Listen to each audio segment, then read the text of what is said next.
How's it going, everybody? Mark Johansson here with Midgard Mercantile, here for another live streamed gem show. We appreciate all the support that you guys have been giving us over this terrible pandemic.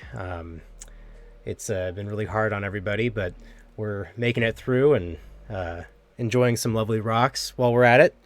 So, just to kind of give everybody an idea of how this works, what we're going to do is we're going to showcase some awesome minerals, and you guys can just type in the chat if you like it, if you want it, say, I want that, and then we'll just hook you up and we'll get that shipped off to you.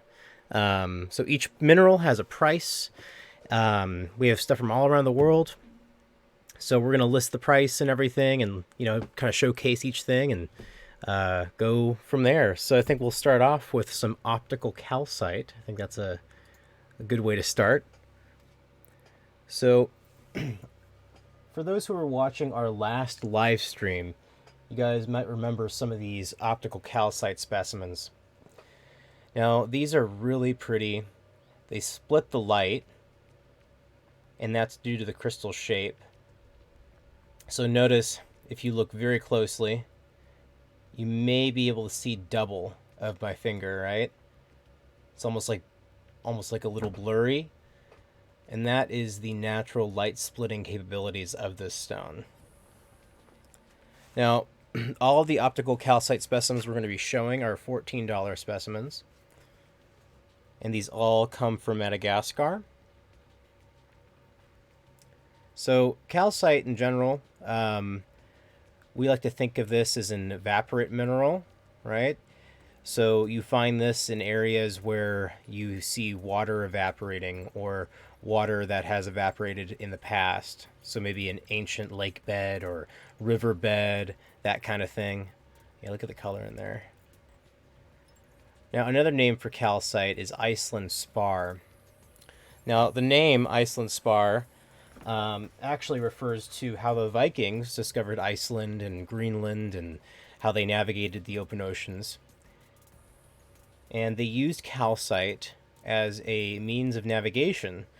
Now, due to its light splitting capabilities, they were actually able to use this stone and on a cloudy day point this up to the sky, and they could actually see the radiation piercing through the clouds from the sun. And so they could actually spot the sun with this crystal, which is pretty cool.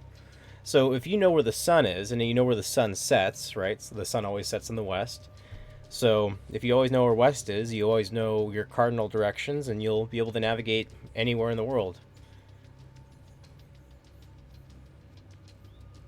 And so that's how the name kind of stuck. So I'm just going to put this one over here. And we're going to showcase the other ones. We have quite a few in this little series here. So these are kind of nice. These are nice like specimens if you're a professor or you're a teacher or a collector. If you want like a nice cheap Iceland spar specimen, this is something that's kind of nice. We have some really nice specimens of Iceland spar, and they range anywhere from a couple dollars to a couple $100. It just really depends on the quality and the size and everything. So, but yeah, these are just gorgeous specimens. I'll just take a look at that. Now, those little iridescent shimmers in there, is almost like those little rainbows.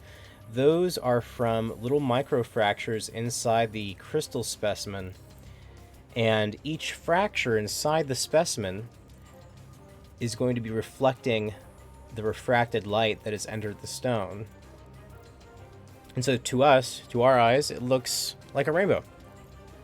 Kind of neat. Again, these are all $14. And if you see something that you like, put a comment in the comment section. Message us on any of our platforms, and we'll get right to you. Yeah, these are really beautiful specimens. Now, because it's an evaporate mineral, it's soft.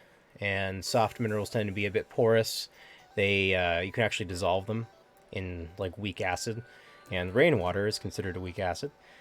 So, because of that, you end up having a lot of impurities in calcites, which can change the color from white, clear, to yellow, to lavender.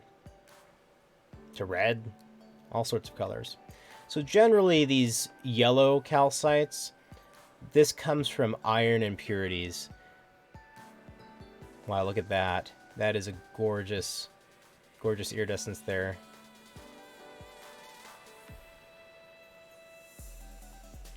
Now, this is a nice specimen to have if you're just any kind of mineral collector, you know. If you just have a collection at home and you don't have a piece of optical calcite, this is just one of those like staples that you need, you know. Again, these are really beautiful specimens.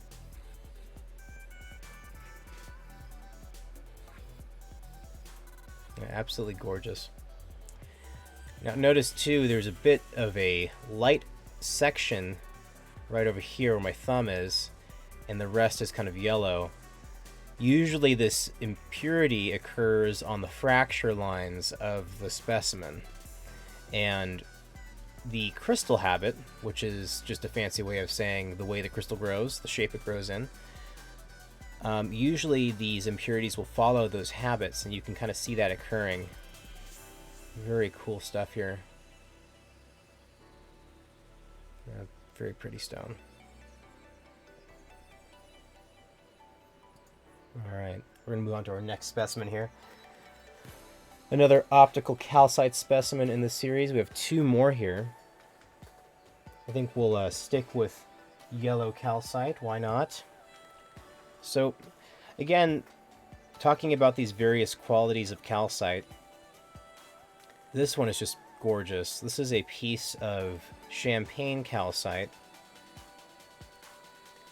And some of these rougher pieces, to smooth them out, what we'll do is we'll just kind of shape them a bit, which kind of gives it this really kind of interesting gloss appearance. Again, this is like a lesser quality specimen, but it's a bit larger.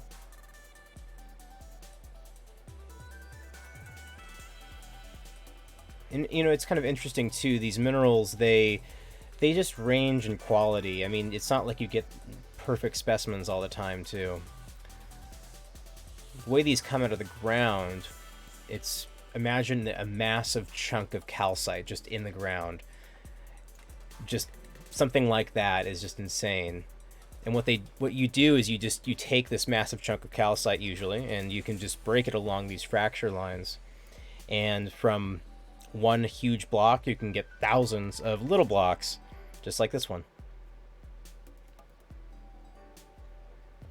All right, the last calcite specimen we're going to showcase here in this series is a really pretty lavender calcite from Madagascar. And just to kind of show you the range of color, remember we have yellow over here, we have clear over here, and then we have lavender. And so the color difference here, I mean, just take a look at this. You can definitely notice the difference. This is a nice kind of pale lavender color, really pretty. These are actually my personal favorites, because you don't usually see this kind of color in calcite normally. And this basically tells you that there was some sort of like manganese staining impurities of some kind, which is just another precipitate mineral. Yeah, look at that. It's absolutely gorgeous.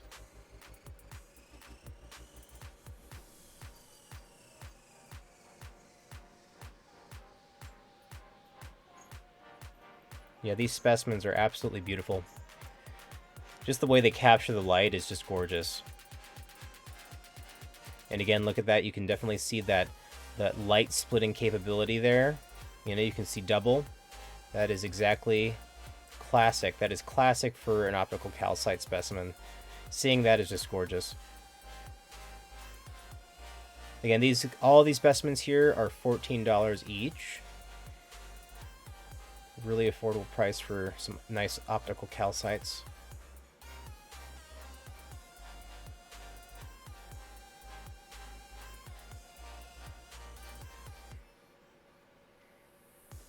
All right, we're going to continue on here. So we looked at our calcite specimens. Those were beautiful. Now we're going to take a look at something a little bit different and a little bit more massive. So we have some black tourmalines over here. Now, for those in the metaphysical community, black tourmaline is very good for dissipating negative energy, and that's something that we all need right now. And we have quite a few here. In fact, most of these are actually from the local mountains here in San Diego where we're based. Kind of neat. But first, I'll showcase a piece from Pakistan. Now, this is a $35 specimen of black tourmaline. And these guys are just absolutely beautiful. I mean, this stark black color. And then you have this beautiful just crystal structure. It's just very stunning. And so what's kind of interesting about these tourmalines here is that the way they're structured makes them very strong. So notice that they have double terminations, meaning you have a crystal point here and a crystal point here. So this is one full rod of black tourmaline. You don't usually see this kind of thing. So I guess, you know, especially for people in the metaphysical community, having these double terminations are great for channeling energy. So that's something you'd really want.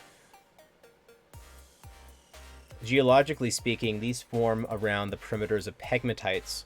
Pegmatites are structures that occur inside of these plutons, these cooling little pockets of magma. And as they're coming up to the surface, they start to cool. They cool very slowly. And as they cool from the outside in. And along the outer crust, as they're cooling, these tourmaline crystals will start to form. And they start to form and they actually radiate out.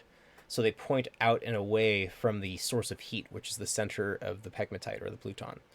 And so pegmatites are actually very, very well known for having just being very mineral rich. You can find all sorts of things in pegmatites. In fact, that's where you find sapphires, rubies, tourmaline, gem quality quartz, aquamarine.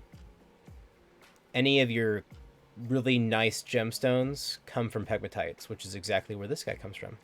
In fact, the pegmatites that these black tourmalines from Pakistan come from are some of the richest in the world when it comes to aquamarine.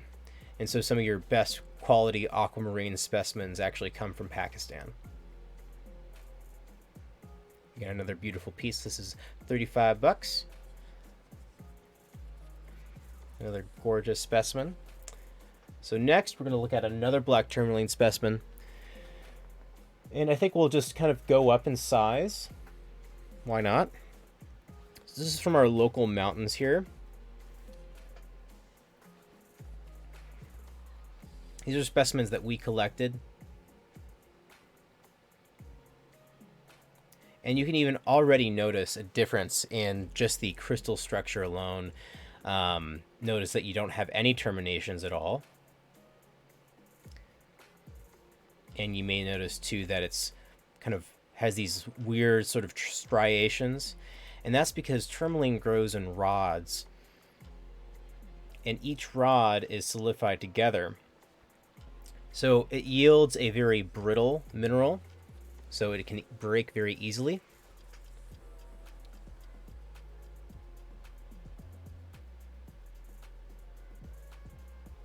But it's just a beautiful kind of like I don't know, like just tracks just running along the crystal. It's just gorgeous. Now these are, since they're very brittle, they're very difficult to get out of the ground. You know, you can spend hours just trying to just pick away at the rock around a rod of tourmaline just to break the whole thing. It is a pain. But you can do it. Again, this is a $28 black tourmaline specimen, a little bit cheaper. But again, really nice. Nice size too. Great for like metaphysical work. You can hold it. And of course, again, look at that brittle nature. So you're going to have lots of little pieces falling off if you don't handle it carefully.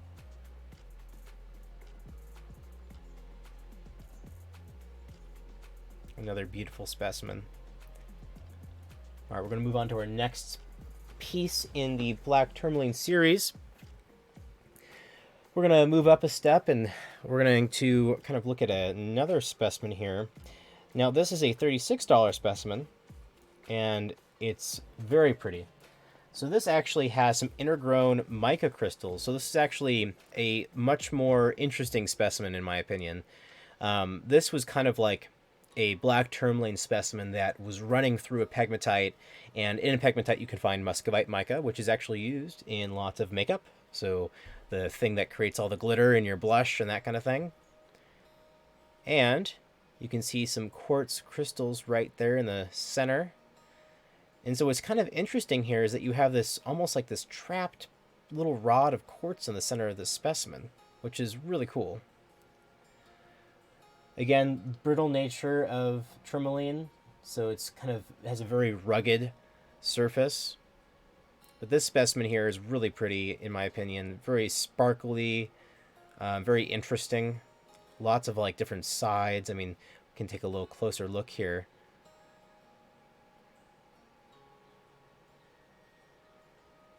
A lot of these different mineral specimens, when you look at them up close, it's like looking at a different world. It's just fascinating. Yeah, so see these little lighter colored crystals here. These are crystals of mica. Very pretty. Little lighter piece right there. That is some quartz. Another beautiful specimen. Again, so these are really nice for just dissipating negative energy.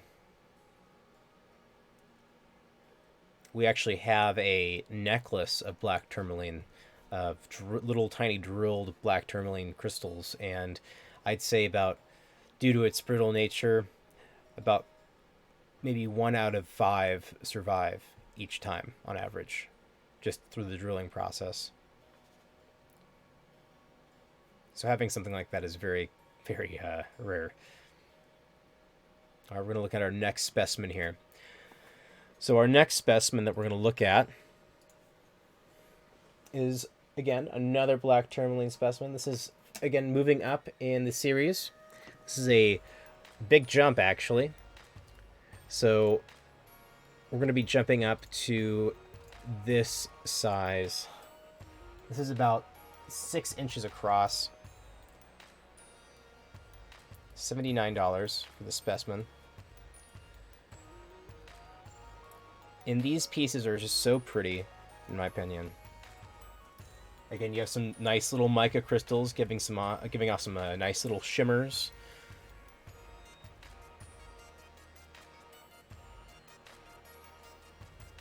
I mean, just look at the reflection there off of the surface of the rods of tourmaline. I mean, that is just really pretty. And of course, every single side of this specimen is just gorgeous. So this is a nice specimen to have, either for, ritual purposes or just display. You can put it on your mantle, put it in your display cabinet. Again, the larger that they are, the more, difficult they are to handle, so just keep that in mind.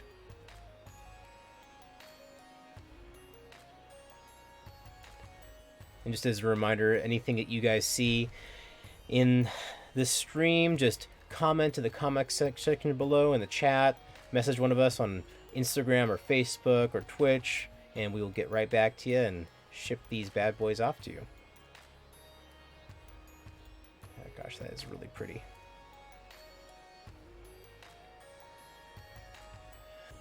It almost looks like a spaceship or a boat from this angle. Yeah, these black tourmaline specimens are really pretty. They're very difficult to get out of the ground, too. All right, we're going to move on to our next and our last black tourmaline specimen. This one is really heavy, massive. Let's see if I can actually hold it. All right, there we go. Oof. All right, let's switch the cam to here. So this is a 198 specimen. Absolutely massive. I mean, we're talking like, this is maybe 10 pounds. I mean, just look at that. This is a gorgeous piece. Now, this is something that you'd want on a mantelpiece or like on your altar or something. Like, you want this like prominently shown. So we can get a closer look here at the crystal structure.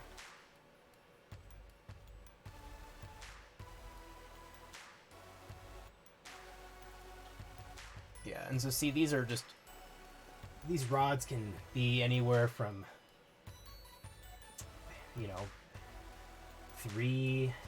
1 inches in diameter, so very small, to a couple feet in diameter. I mean, these really don't have any limit to how big they can get.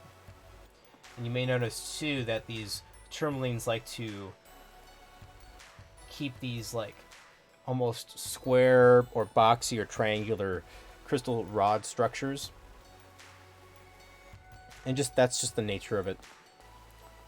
Crystals will grow in the path of least resistance, and atomically, whatever is easier to grow in, they'll just grow in that direction. Again, this is another gorgeous black tourmaline specimen from the Lagunas, from the Peninsula Range. $198 for this gorgeous, massive specimen.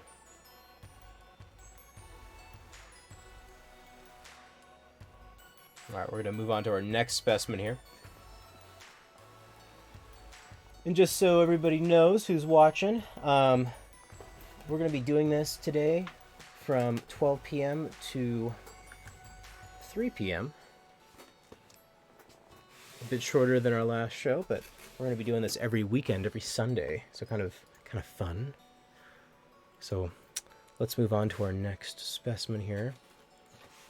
Now, these are really fun. These are really cool.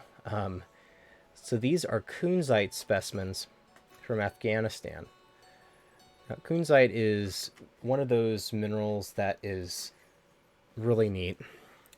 It has very interesting light channeling capabilities.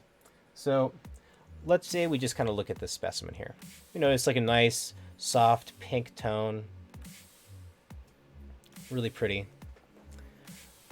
But if we turn its axis, we notice that it's just really pink. Just look at that. So what causes that to happen? Well, a couple reasons. One part, we have a very thin section here. And the thinner that your crystal piece is going to be, the less space that the light has to travel through. So, if I flip it on its axis here, if I turn it, the light has to travel through the whole crystal just to get to the other side. And also notice that these are actually, just like the tourmaline, they are naturally rod-forming crystals. Let me see if I can get a nice focus on here for the specimen. No, that's kind of hard. Well, you can kind of see these little different striations, right?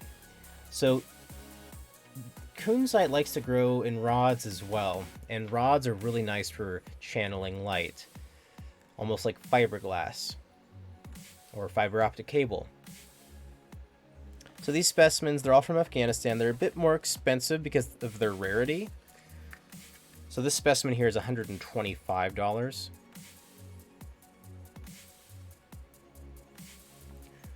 And let's show off a couple other pieces here.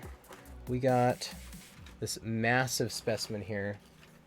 This one I think is more expensive than the other one. Yeah, this one's a $110 specimen.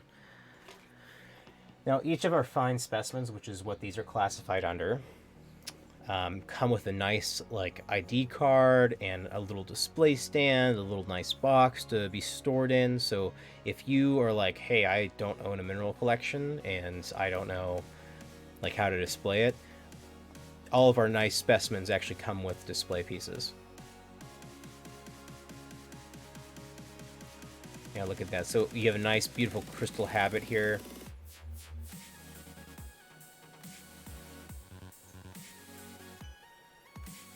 you can see that rod development in there.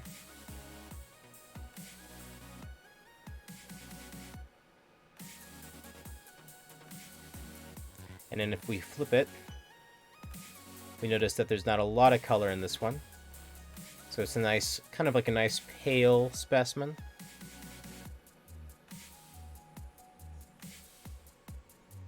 Yeah, just so pretty. Now these are actually specimens that come from those pegmatites.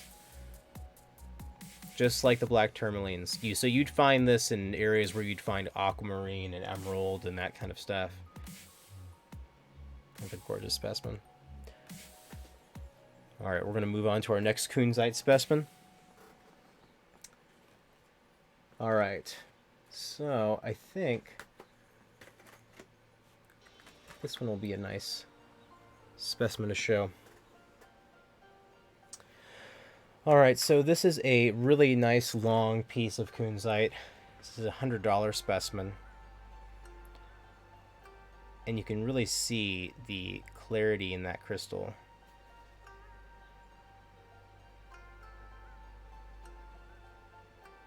Just look how clear that is. A lot of our specimens, the really clear ones, they're almost like a water when you look into them. It's just absolutely gorgeous. And this piece is actually a nice kind of longer specimen, right?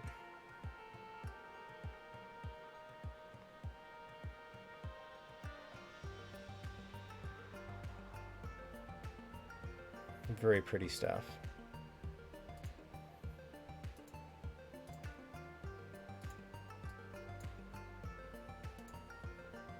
Yeah, I really like these specimens too. Now, color-wise, let's see if we can actually flip it and if we have any color here. Yeah, so not so much. So it looks like a lot of the color-changing optics just really depend on the kind of crystal you have. I really like these specimens too. Now, color-wise, let's see if we can actually flip it. Yeah, just another beautiful specimen. So not so much. So it looks like a lot of the color-changing... All right, again, that's a $100 piece of kunzite. Next is a much smaller piece of kunzite. This is a $35 specimen. This is kind of a pretty piece here. Kind of tiny, cute. This would be a piece that I'd like want to cut into a gem or set this into a pendant or something. This is really nice. Again, this is a $35 specimen, so definitely a significant drop in price. Clearly due to the size, but look at the clarity of that crystal. I mean, you can see all those microcrystalline fractures in there. That's really pretty. Yeah, look at that. You got a nice microfracture right there with some color in it.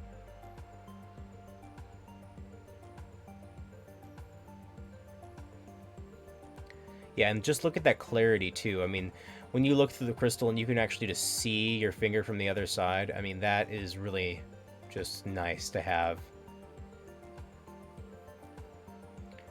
I mean, that's reminiscent of some Arkansas quartz, for sure.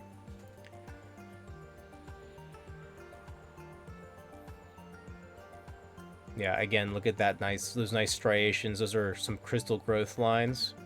And if we look very carefully from one side, we can actually see those striations again. So remember, these are rod-forming crystals. So each little line is a tiny little crystal rod of kunzite. Again, these are kunzite specimens from Afghanistan. And these are all forming in pegmatites along with black tourmaline and other cool things like that. And this is a really nice specimen. A $35 specimen right here. Alright, so this next one is actually really pretty. This is one of my favorites in the kunzite series. It's really interesting. So what's kind of nice is when you have a really clear crystal and then the back side of it is coated in what we call a druzy. And a druzy is just a fancy name for being coated in a bunch of tiny, sparkly little crystals. And it yields this almost like a little window where you're just looking. Look at that. You're looking into this little specimen, and it's almost like you're looking into a very clear lake. It's like the bottom of the lake right there. And this is just a gorgeous piece.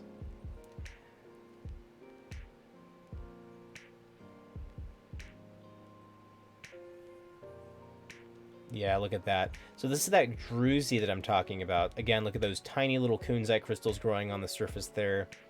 So what causes this to happen is you have the kunzite crystal forming in the first place, right?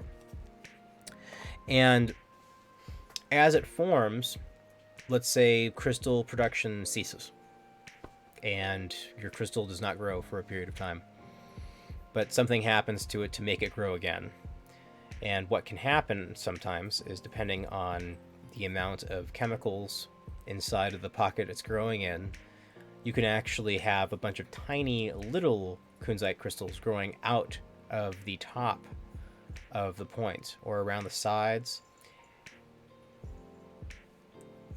And so when that happens, right, you can create a nice structure, what we call a scepter.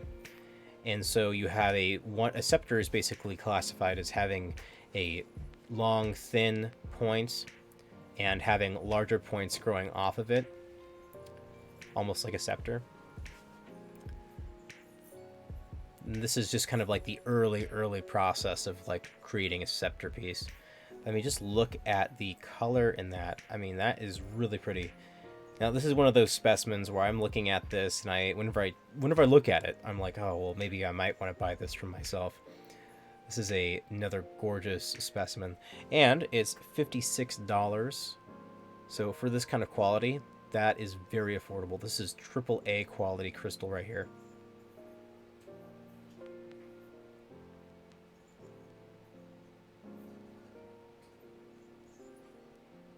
Just gorgeous stuff.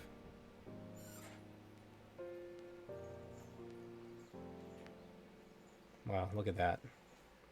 Absolutely beautiful.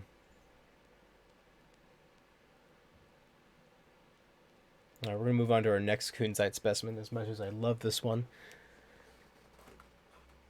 we're going to look at another one.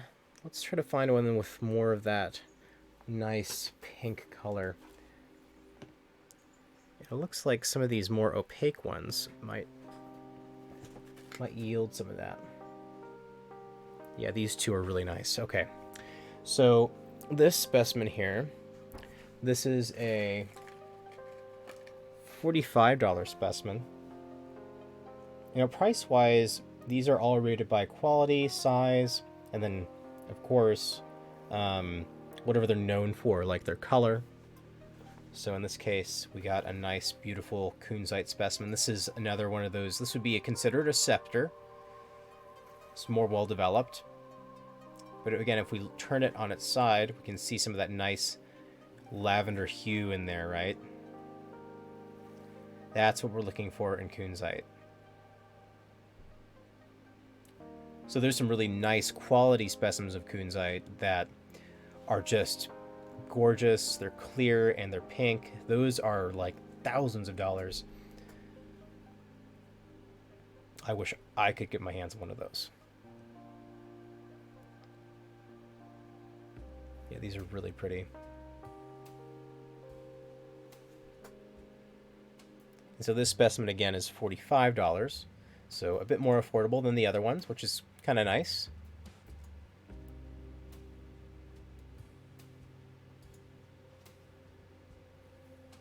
So we're going to look at another one. This one is again a little more expensive. This is, I believe, a $63 specimen. And so this one actually has a lot of pink in it. I mean, look at that. So just from this angle, you have that coloration already. Absolutely gorgeous. Then if you turn it, look at that nice kind of cotton candy pink. Really pretty stuff.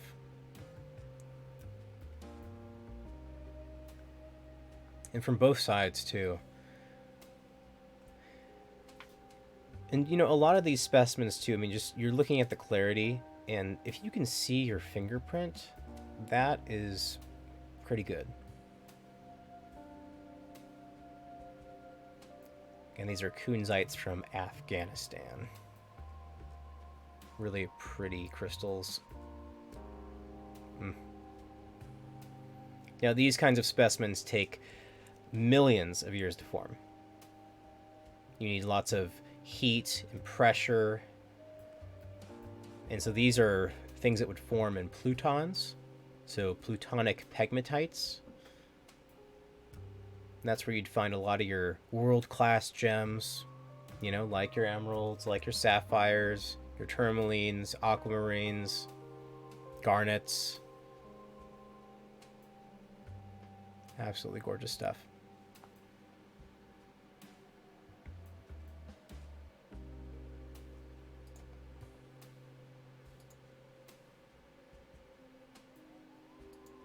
Okay, we're going to move on to our next kunzite specimen. This will be our last in the series. And we can move on to some more cool stuff. This one is, I think, a nice one to end on. All right.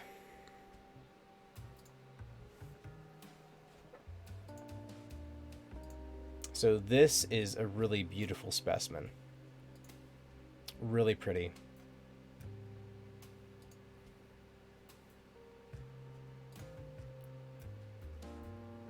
I mean, look at the color in that too. You have that gorgeous color.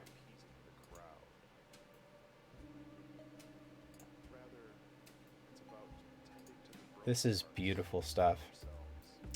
See, this is something that would be really nice for a nice pendant or something like that. Really gorgeous. Oh yeah, just look at that color in there too. Really beautiful. Now this specimen here, this one is $69. So for the size, the color, and the quality, this is a really nice price.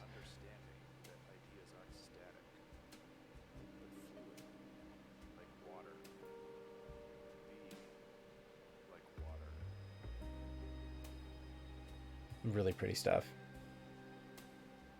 Okay, we're going to move on to our next series here. Let's see what we have. So we went through our kunzites, we went through the optical calcite, and the black tourmaline. All gorgeous stuff. And I think, yeah, we're going to go through some nice free-form fluorite specimens. Now, these are really nice. These are nice rainbow fluorites from China. China has some of the best quality, most colorful fluorite in the world. And these are just world-class. A lot of these you'll see almost all of your metaphysical crystal vendors, you know, selling slabs of or whatever. This is like the common material, but it's beautiful and it's gorgeous. Definitely does not get old at all. So we're going to start with one of them. I think we'll just go through the whole thing. So this is a $78 specimen. A nice, really pretty fluorite stand. Now, when I talk about color, I mean, this is what I'm talking about. You have color on all sides. Look at that. Absolutely gorgeous. And the clarity of this too. I mean, this is some pretty clear material. And these are, I mean, look at that. Look at the coloration there. You have this nice cubic structure. And you're cutting through that right there. Really pretty. Now, a lot of these you can also find in some really nice colored fluorites in Mexico, around Durango. But the Durango fluorites, they're a bit more blue, like lighter blue. Fluorite from China tends to be quite darker in color. Yeah, just look at that. You can just see that coloration there. So those are your little strata of fluorite growth lines. Each color is just another growth line for the crystal. And I think on our last stream we had talked about that for pretty much any crystal. Whenever you see these phantoms, each phantom is considered a growth line, almost like a tree ring in a tree. It tells you a lot about where the crystal formed and where the water was coming from that formed it. So again, for forming any kind of crystal, you need the presence of water. Hydrous, siliceous, hydrothermal water, mineral rich water. But yeah, these are absolutely gorgeous.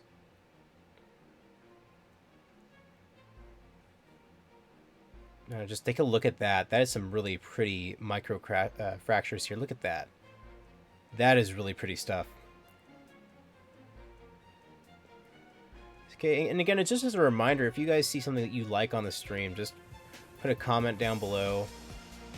Say, I want that. And we're doing a first come, first serve basis. So just be quick about it. And we'll get right to you. Just look at that. It's absolutely gorgeous. All right, we're going to move on to our next one. Our next fluorite stand here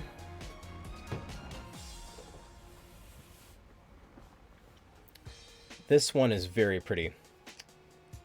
Now, one of these I did feature on our Instagram, and the one I did feature is sold now, but these are really pretty. This one is very, very clear.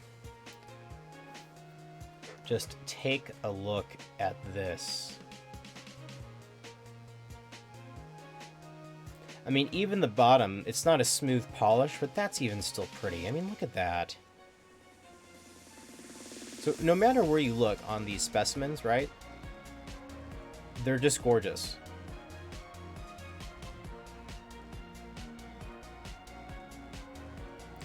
So it looks like we have, you know, a nice kind of lighter green down here and a almost like a darker blue up here. That difference in color is just gorgeous. Can even do a close-up here of the stand. Move to camera 2 here. All right. So just take a look at the coloration in this. And just look at that strata in there. That is really nice to see.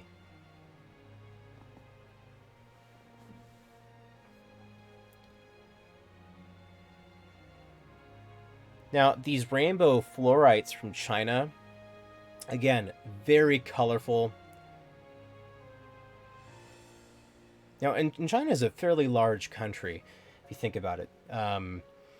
And having so many different environments in a place like that, just like, you know, here in the United States or any large, massive nation or country, you have deserts, you have forests, you have rivers, you have oceans, you have old lake beds, all sorts of different environments.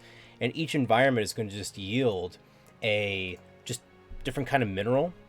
So, you know, depending what the environment was hundreds of thousands of years, millions of years ago, I mean, you can have all sorts of stuff. So you find a lot of exotic minerals in China, parts of Russia, definitely the United States and Canada, Mexico. There are some hot spots around the world where you find lots of really nice, beautiful minerals. Hey Damien, how's it going? Yeah, again, these are just gorgeous stuff. Again, this is a $62 specimen here.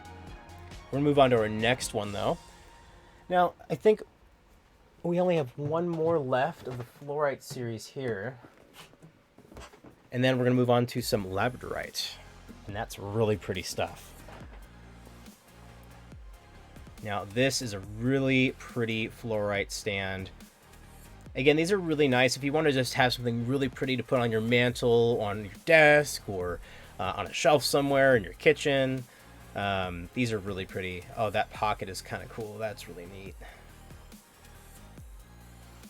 So as you can see, we have some little inclusions here, right? So that is just a little pocket. Probably the yellow coloration comes from iron staining. God, these are just so cool. Yeah, some of these fluorites I can just look at all day. And oftentimes I'll go out into my shop and I'll just take a piece of whatever and just go out in the sunlight on a sunny day and just look at it. And each time you just notice something different about the specimen. And again, this is we kind of went down in price too. This is a $48 specimen. I mean, just look at the color in that little shimmer right there. Those microfractures yield some beautiful, beautiful iridescent shimmers. Some nice light refraction. I mean, look, you have a nice big fracture right there. So from one angle you see, okay, well, it's just, you can see the reflection, but then from another you can see that refraction of that light. That is really pretty. And as a reminder, if you guys see something that you like on the stream, just drop a comment in the comments section below. Message us on either Facebook, Instagram, Twitch, and we'll get right back to you. And also, as just another reminder too, we have a nice tumbled stone selection on our website. So if you want to check that out, it's at midgardmercantile.com. It should be in the lower left-hand section of the stream here. We have a nice selection of tumbled stones from around the world. We have about 57 different kinds of tumbled stones. So quite a bit of variety.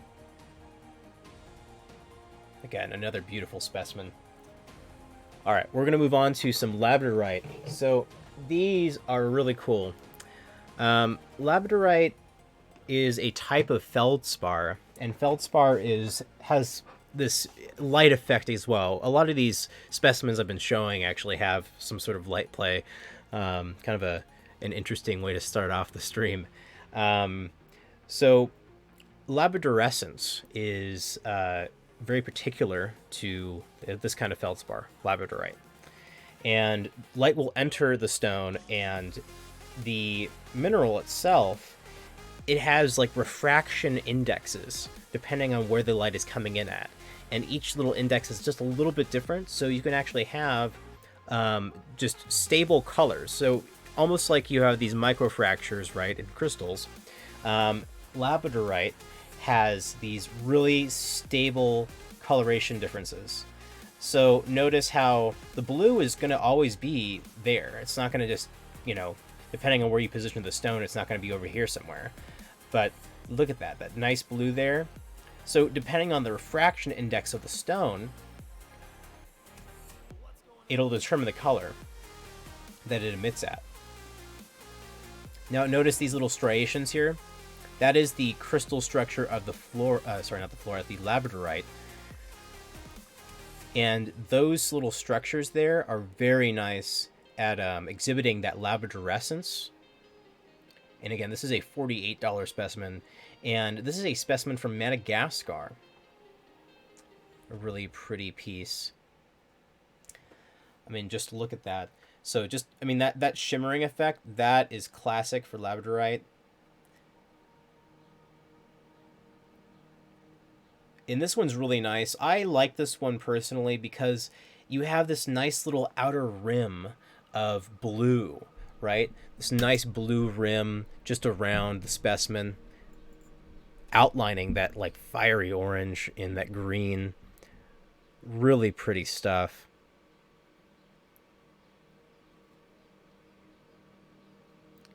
A lot of labradorite is actually found in Canada, and in fact, lots of parts of the northern Canadian Rockies.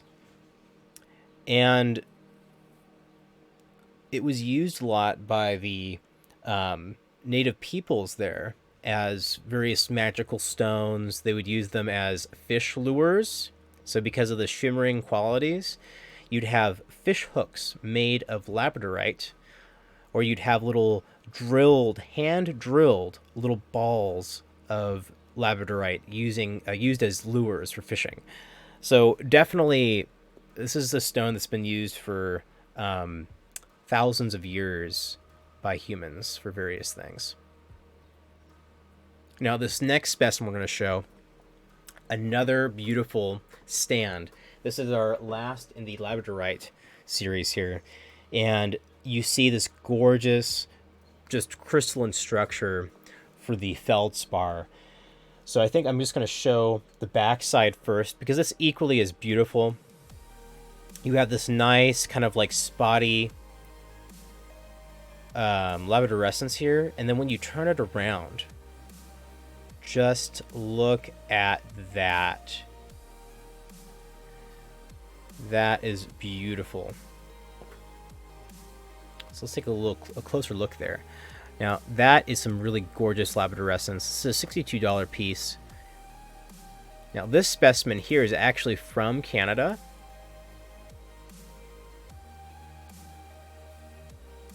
And this is I would say this is probably one of my favorite labradorite specimens that we have. I did feature this in our Instagram. And it's just a gorgeous piece. You have this nice, like, just stripe of green, blue again around the rim, and then just this beautiful fiery, shimmery orange just all across the specimen. Now, this shimmering, I mean, this is what we call labradorescence. That is gorgeous. And you can see how that refractive index kind of lasts for this certain period of time, right? So you go from here to here. So the light really needs to be entering the stone at an angle. So not just from the top, right? You need that light entering in from the side, to properly refract off of these little crystalline structures in here in the feldspar. So we even have some labradorescence up here, and I don't think I've ever noticed that, but that's really pretty. You have this nice little almost like a lavender effect up here. And that color right there, that is very rare to see. That little purple shimmer, that is very rare. You don't ever see that in labradorite. That is really cool. And see, that's just another thing. Like whenever I look at any of our stones, it's like a new day, something new with a stone. It's just absolutely crazy. Again, another beautiful specimen of labradorite. Yeah, that is gorgeous. Just take one last close look at the structure here. I mean, just take a look at that.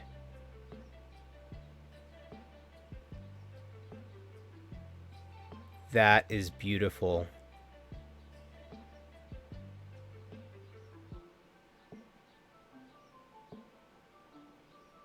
Again, as a reminder, if you guys see anything you like on the stream, just drop a comment in the comment section below. Send us a message on Facebook, Instagram, Twitch, and we will get right back to you.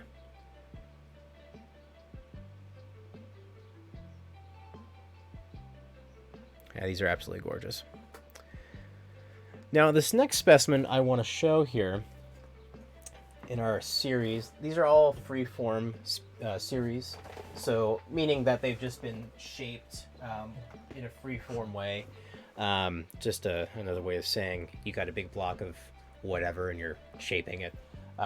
So we got some nice lapis lazuli specimens. And before I show this next specimen here, I just want to give a shout out to our lovely family in Ohio, especially Ryan, one of our biggest fans. All right, so lapis. Lapis is beautiful. A lot of our lapis comes from the Middle East, and most of the lapis you'll find on the market actually does come from the Middle East. But just take a look at that. You can actually find lapis in the Sierra Nevada mountains, and also there is a mine in and I think it's in the San Gabriel Mountains or San Antonio. Yeah, San Gabriel Mountains that I've always wanted to go to. It's an abandoned mine.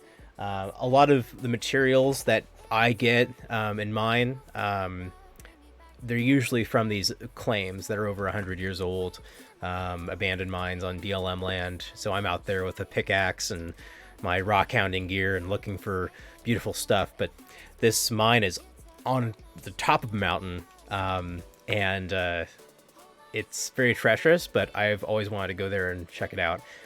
So these specimens here, again, they come from the Middle East, so you can find these in Afghanistan, Pakistan, Iran, all over the place in that kind of little tectonically active section of the Middle East. And kind of an interesting little historical fact about Happy Easter. Interesting historical fact about lapis lazuli is that the gates and walls of Babylon, the ancient civilization of the Babylonians, was lined and covered with lapis. And there's a famous gate called the Gate of Ishtar, and it's actually in a museum, I believe, in like Iraq. And it's preserved, and you can actually go to it and see it, and it's covered in these blue tiles. Now, a lot of people thought, oh, well, this is covered in lapis, especially at the time. Lapis lazuli was very difficult to get a hold of. Notice the kind of minerals we have here. All right, so the blue coloration, that means you have lots of high heat, high pressure, so you have to find this stuff deep in the ground or in a mountain. And then you have these iron crystals here, some iron pyrite. That's what causes the gold shimmer. And having iron pyrite, again, you need lots of heat, lots of pressure. So basically making this stone very difficult to get a hold of.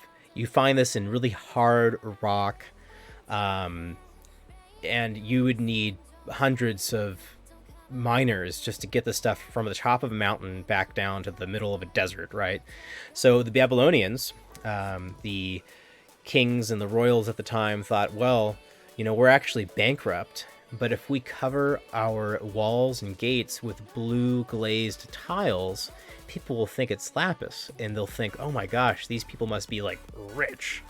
When really they weren't. They were actually bankrupt, and they owed the Greeks and the Macedonians lots of money. They were in serious debt, and they were actually not that well off. So it was kind of an interesting little historical trick that they played. So very interesting. So this specimen here, you guys have probably seen the price tag a couple times. This is $105. Just a really pretty specimen. And what's kind of nice about this piece is that normally with lapis, you don't see a lot of this really royal blue. And again, this lapis is graded by its blueness. So depending what kind of shade of blue you have, how much color, will determine the price. So having this nice coloration pattern here, this spotty white, some feldspars and quartz in here, that is just gorgeous, really kind of uncommon. So next, we're going to look at our next lapis piece, and this is a much larger piece and a bit more expensive. This is a $318 specimen, and you will see why. This is absolutely massive, and I think I'm going to move to camera 2 here. So just take a look at this. Look at the blue in there, that royal blue. Now, lapis, again, historically speaking, has been used in a lot of pigments. So you can crush the lapis up into a dust or a powder and use it as a pigment for paint. So a lot of historical pieces painted by many medieval artists, whenever you see blue paint, probably had some lapis in there. And some cobalt, maybe. Just take a look at that blue color. And again, most with anything in life, right? Things look a lot better in person when it comes to these minerals. I would say that the camera, it does wash out a couple of the stones color-wise, and so seeing a lot of these specimens in person is really nice. So hopefully this camera can do it justice. But just take a look at the structure in there. Now, lapis, the way it forms, it actually is metamorphic in nature, and you may notice that you have these laminations, right, which are these little striations on the side here. So this indicates that this rock was compressed somehow, pressurized, and flattened. And so when you see this, you say, okay, well, there must have been some sort of tectonic activity that must have compressed this rock. And another metamorphic rock that you see this commonly in is a rock called gneiss. And again, that's a metamorphically altered granite or granodiorite.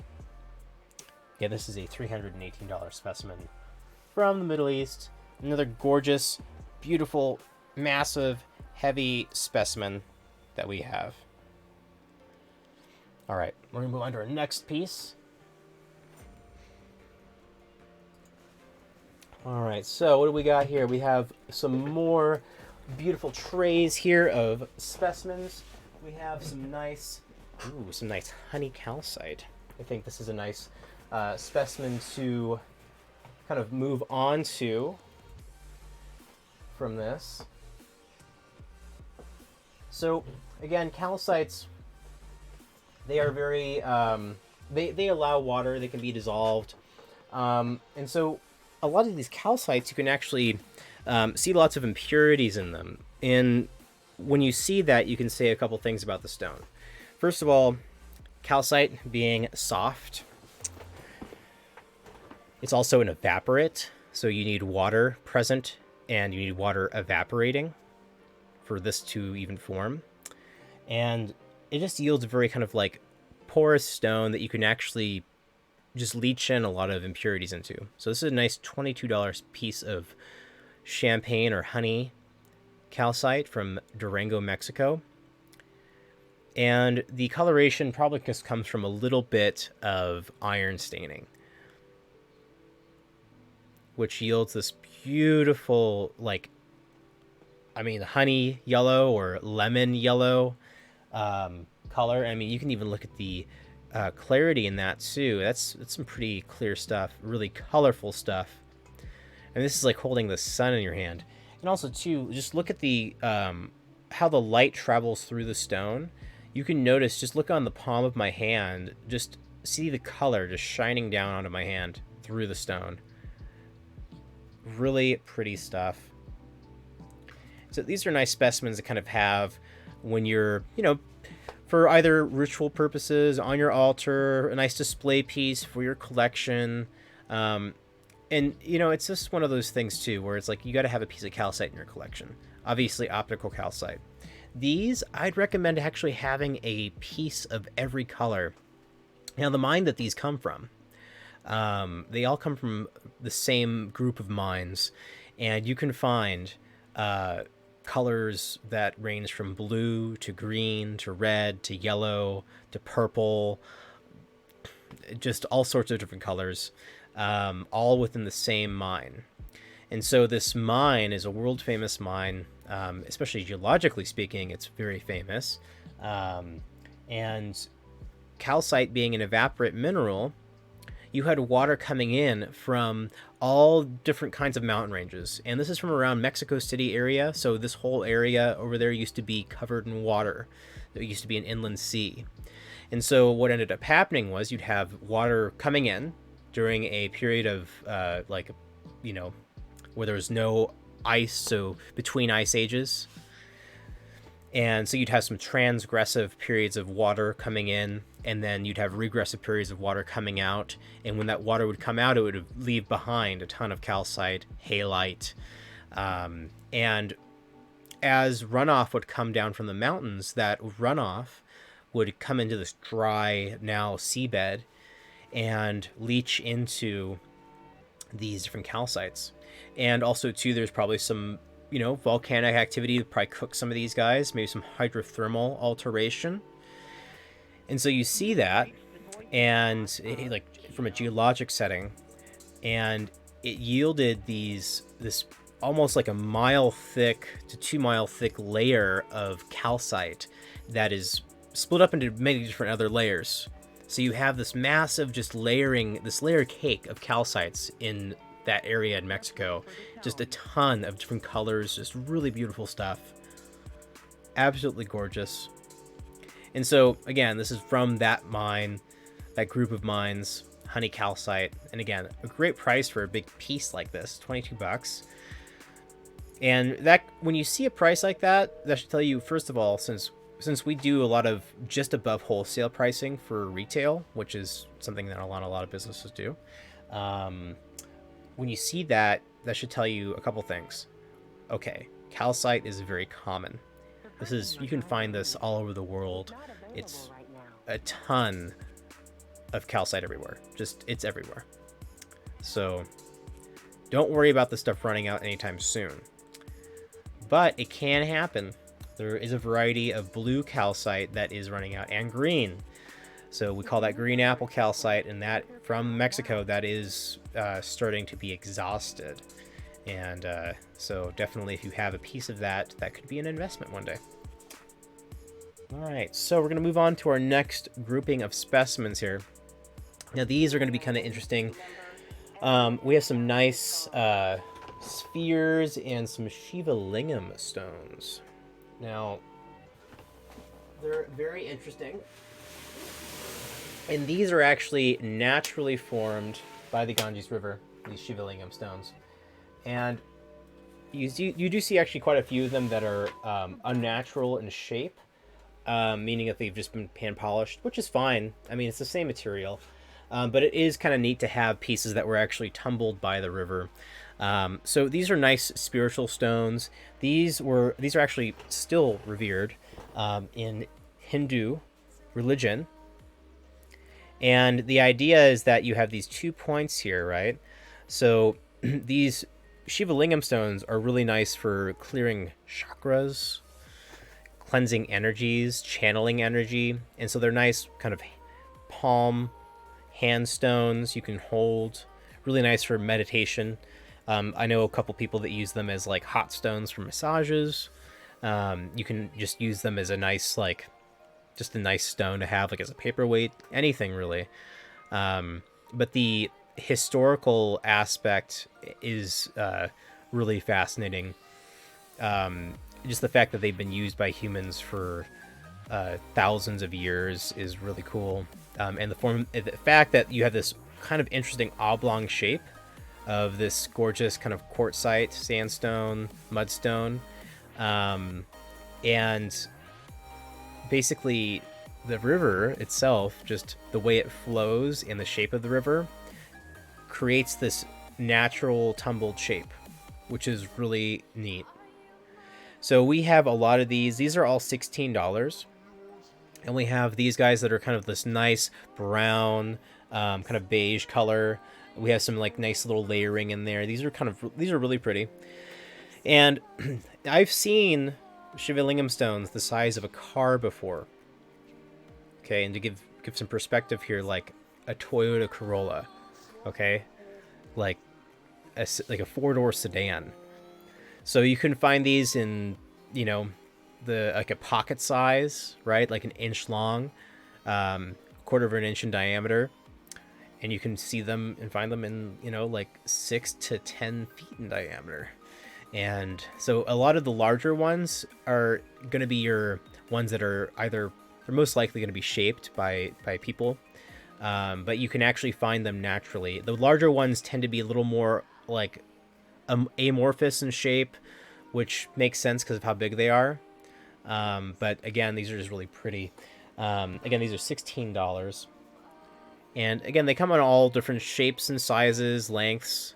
This one's kind of a nice little red variety here. And these are really popular in the metaphysical community. Just look at that. This is really pretty stuff. Yeah, a lot of these are really pretty for just like a lot of your sandstones are going to be really pretty. Just the coloration and the layering and the strata, really pretty stuff. Now these are some nice black Shiva Lingam stones. These black ones are actually shaped. The only natural ones that you do find are the nice little sandstones and clay stones, the brown ones. But the black ones, any black ones that you see are going to be man-made or shaped. That's really pretty stuff. Here's another one. And these are fairly resistant too, so don't worry about these breaking on you. Now, the kind of material this is more of like a shale or clay stone or like siltstone. And so the material itself is soft. You can actually, if you rub it for long enough, you could actually create like a little worry stone.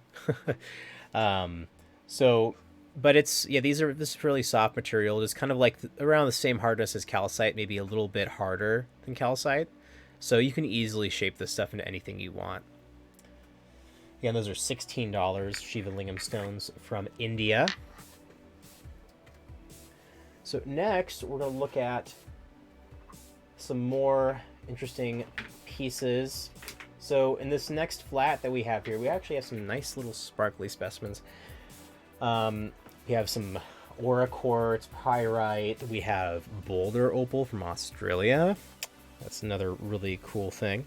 But next, what we're going to do is we're going to look at some of these. These are some of our obsidian spheres, our silver sheen obsidian spheres from Mexico. And these are really nice. Again, look at the price on that. $39. Now, sometimes, whenever I see a rock shop, right, I'm going to obviously go into it just because of who I am. And I oftentimes will try to look at the pricing, because I'm curious. I'm seeing, well, what are other people charging for this? And we are just above retail. Sorry, not retail. We're just above wholesale. And so what we do is we buy everything wholesale straight from the mine. We are straight from the mine source. If we don't mine it, then we get it from a mine. So there's no middleman involved. So because of that, we can actually keep the price really low. A lot of metaphysical shops, though, will like to price gouge you. And something like this, I mean, you can imagine the price would triple or quadruple in a metaphysical shop for the same kind of size for something like this, which I think is really wrong. So I think that if you're going to be doing good business, especially with these beautiful stones, you got to be passionate about it, and you got to share that passion with people. And so giving an affordable price is really important, especially to me. Especially since I tend to be one of the people who likes to buy a lot of that stuff in stores like that. So, but yeah, these are really nice. Each one of our spheres does come with a stand, so you can actually kind of stand it up, and it's kind of nice. This Mexican silver sheen obsidian comes from Mexico, from the Sonoran Desert, and it has these little layers of silver and gold mixed with ash, and this is a natural occurrence. So you actually have a lot of metallurgist ores like gold and silver and platinum, nickel, all kind of forming and depositing around hydrothermal veins and deposits. And so you see a lot of that kind of metal ore deposit around volcanic activity, right? So you have superheated water coming up from the earth and depositing that stuff. Well, what ended up happening was you ended up having this density stratification occurring, where you had this hydrothermally hot, mineral-rich, metal-rich water being pumped into some kind of volcanic sill, and you had metal ores being deposited inside the obsidian. And so it's very difficult, and it's not feasible to get the ore out of the obsidian unless you had some sort of massive operation, and it would cost a lot of money. But if you look very closely, and especially in person, it's a lot easier to see. You might even see these faint little layers of silver or gold, and just laid out throughout the obsidian, and they'll shimmer. And so that's why they call this kind of obsidian silver sheen or gold sheen obsidian, because they have interlaced layers of gold mixed with ash inside the obsidian, which is just gorgeous. And so these, again, are in the metaphysical community, are really nice for just dissipating negative energy. You can use a lot of these spheres as scrying stones. So just, in general, they've been used a lot for that kind of thing by humans. And of course, it's definitely a nice paperweight, very heavy obsidian, and it's kind of pretty. I actually have one that's about 12 inches in diameter, and it's a mix of gold and silver sheen obsidian. Really pretty, from that same mine. And so the actual process in shaping these is pretty intense. You actually have this specially built grinding wheel that has grinding pads all around it, and you basically have to get a chalk, which is a rough cut of a sphere and put this chalk in the actual polisher and wait about a week with this polisher on. And these take a long time to polish. So especially to get like a near perfect sphere like this. So again, this is $39 from Mexico. Another gorgeous specimen. So we're going to move on to our next grouping of specimens here. These are some nice purple fluorites from Durango, Mexico. And these are really pretty because you have this nice kind of faint, like purple, just kind of layer on top of the fluorite. So it's resting on top of this clear kind of matrix of fluorite. But look at that cubic structure there. Now, see, that is really cool. You know, there were a couple really famous mines in the United States where they were producing cubic fluorite. And sadly, that material is near exhausted completely. And also the mines are closed. They're owned by private owners. So you don't really see a lot of these purple cubic fluorites anymore. And this is also a different variety than what was being found in the United States, obviously. This is found in Durango, Mexico. And so this is a nice kind of variety. I mean, look at that coloration difference right there. You have that nice little strata line there. That's really pretty. Now, these cubic fluorites are really nice. This is one of those nice mineral specimens for your collection. You want one of these if you are a mineral collector and you just want to have one of these. I mean, this is really pretty to have. I'd say it's like necessary. Just like those optical calcites, this is like one of those must-have specimens, in my opinion. And now all of these specimens are going to be $28 each. So we're going to move on to our next purple fluorite specimen. Another beautiful purple fluorite specimen with gorgeous cubes. And again, you can see that nice color shine there. In the sunlight, you can imagine these would be really pretty. These would light up very nicely. And notice, again, these are pocket-forming crystals. Notice how we have a beautiful crystal habit here, crystal facies. And then you have, on the bottom, the root, right? Just like the root of a tooth, this is rooted inside of a pocket. So this was the, you know, maybe a pocket of air underground somewhere, and it was just attached to the wall of the pocket, just like that. Absolutely gorgeous stuff. I mean, just take a look at that cubic structure in there. I mean, that is just really pretty.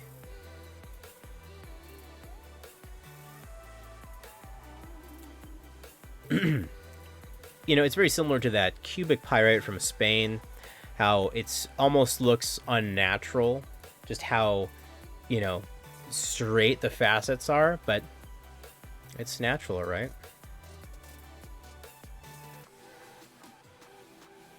Yeah, these are absolutely gorgeous. Again, these are $28 from Durango, Mexico.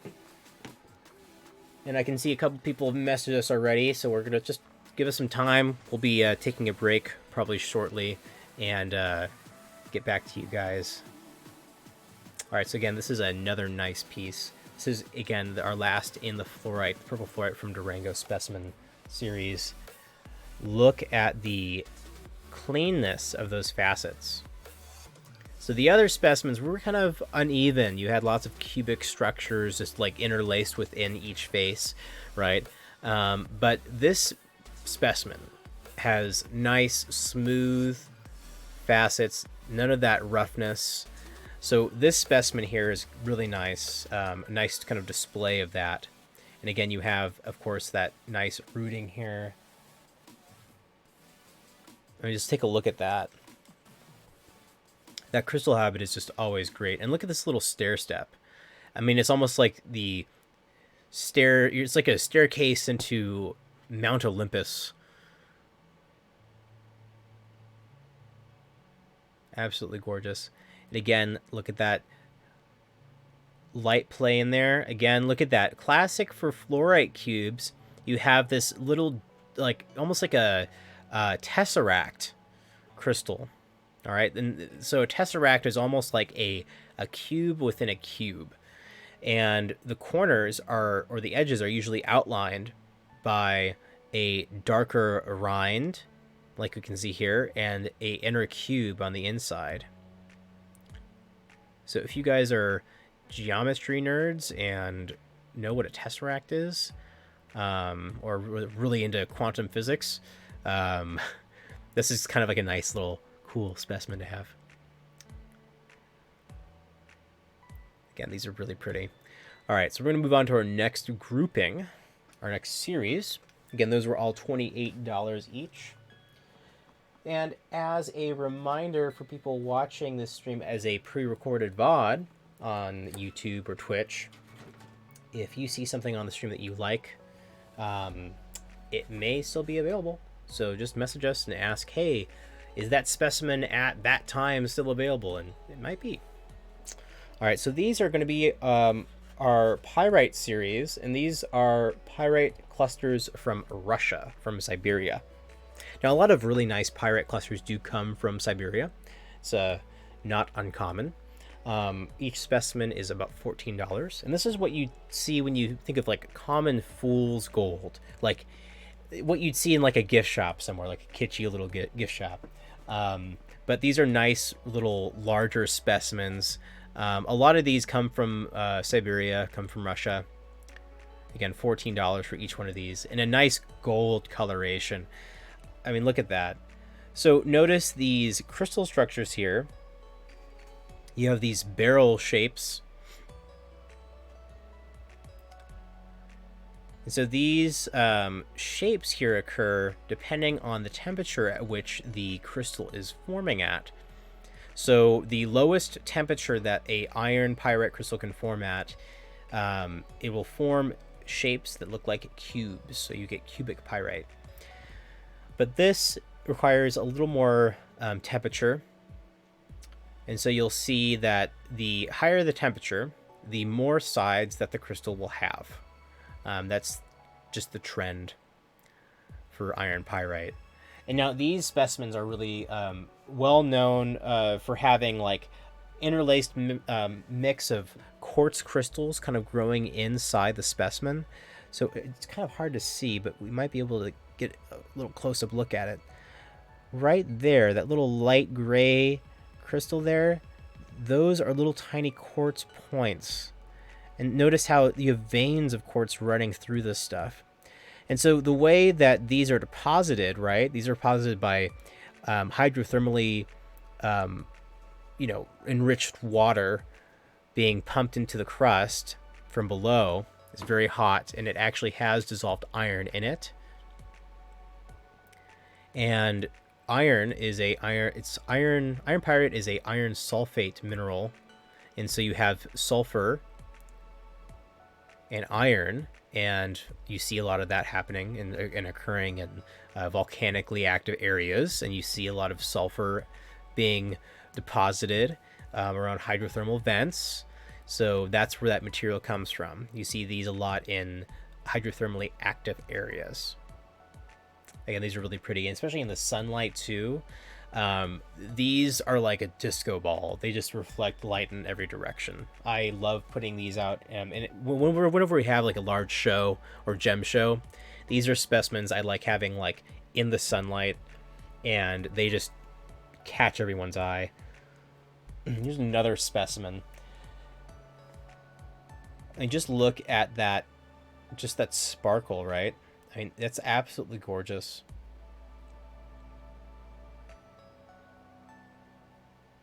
Now, for those who think that, iron pyrite, right? It's probably used as an iron ore, and it is. So iron pyrite, fool's gold, is a type of iron ore. And kind of a common story to tell. I don't know if many people know this. Probably many people do. The story about fool's gold. Fool's gold came from, well, it's always been kind of like a saying, right? But it really started becoming a saying during the gold rush. So during the gold rush to the Yukon, to California, Nevada, Arizona, out west, towards the right about where the turn of the century was, late 1800s, you had a lot of miners that we're looking for gold, and you find gold where you can also find iron pyrite. So a lot of times you'd have miners that didn't really have a lot of knowledge in mining or geology, and they were just amateurs looking for an adventure, and they would spend months mining this stuff just to find out that it was just iron, and they would get like, I mean, put it into perspective, this amount of gold here, if this was actual gold, this could be worth millions of dollars in today's money. And so you have these miners getting all this gold out, right? Or what they think is gold. And this here, $14 in today's money. That the difference between $14 and millions of dollars, that is a big difference. So again, so fool's gold. So you are quite a fool if you're mining for fool's gold, if you think it's real gold, and it's not. It's just iron pyrite. It's, again, really pretty stuff too. Now this is our last specimen in the pyrite series from Siberia. So this one's kind of nice. You have these nice little tiny clusters in there. I mean, just look at that. Again, every facet, every surface is just another surface for the light to reflect off of. So again, more light reflecting off the piece, that is going to yield a very pretty, sparkly piece.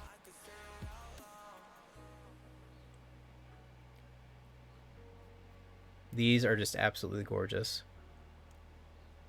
And they make very nice paperweights too, because they're iron and they're heavy. So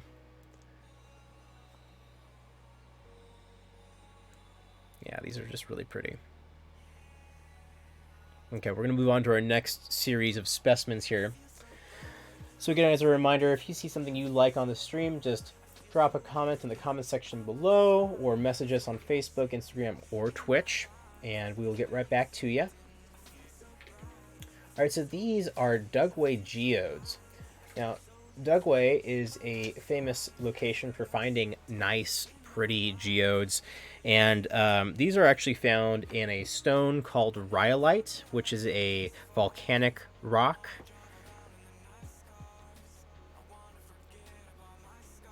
Just look at that.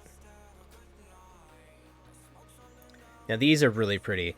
What I like about this specimen in particular, right, and again, these are $26 each, so not bad for a price. So we got this nice layering here, right? But notice the difference in pocket.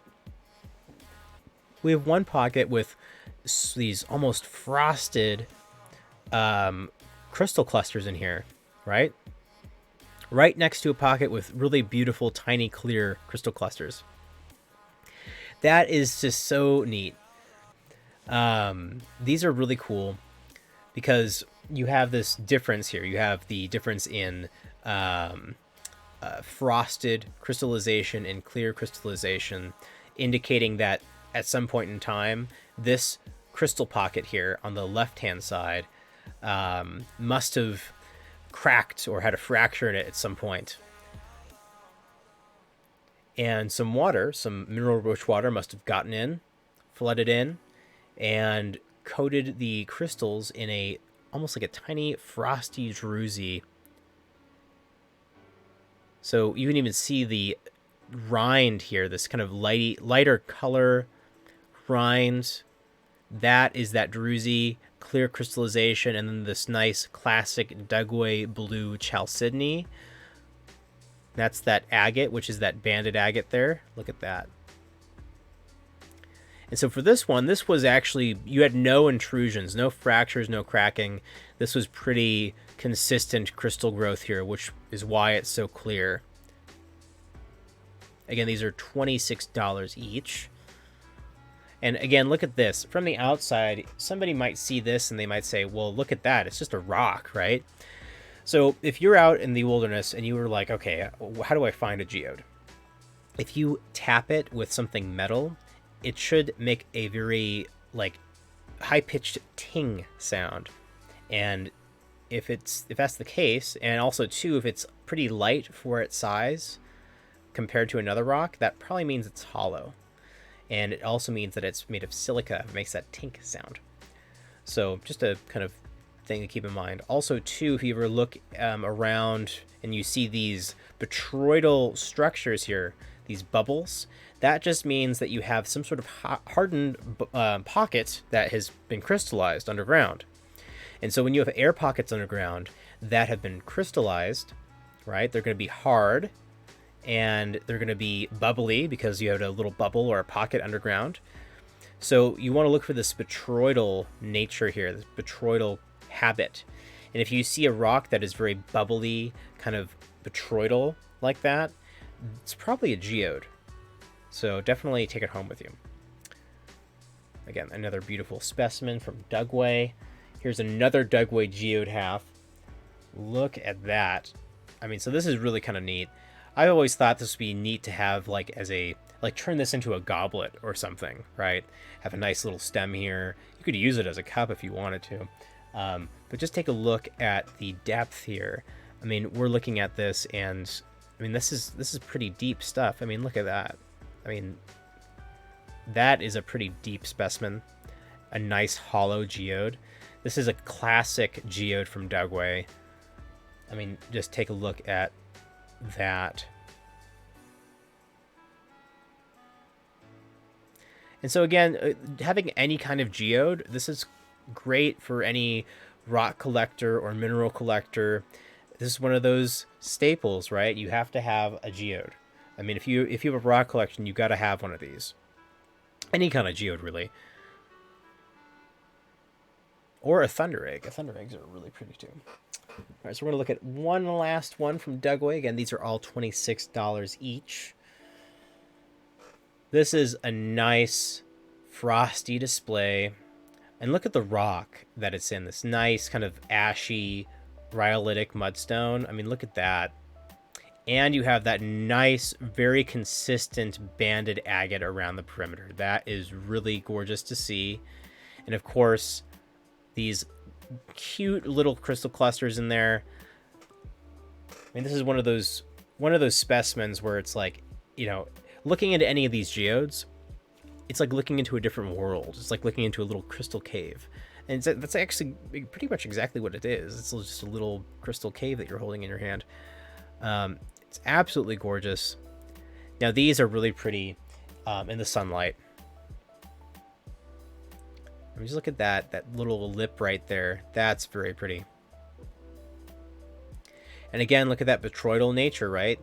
I mean, you're looking at this from the other side. You wouldn't even think if you were just looking at these rocks. Now, again, if you hit it hard enough, you could see, okay, well, I have some layering sedimentary rock here, right? Some kind of layered laminated rock. And then I have this lighter colored silica here.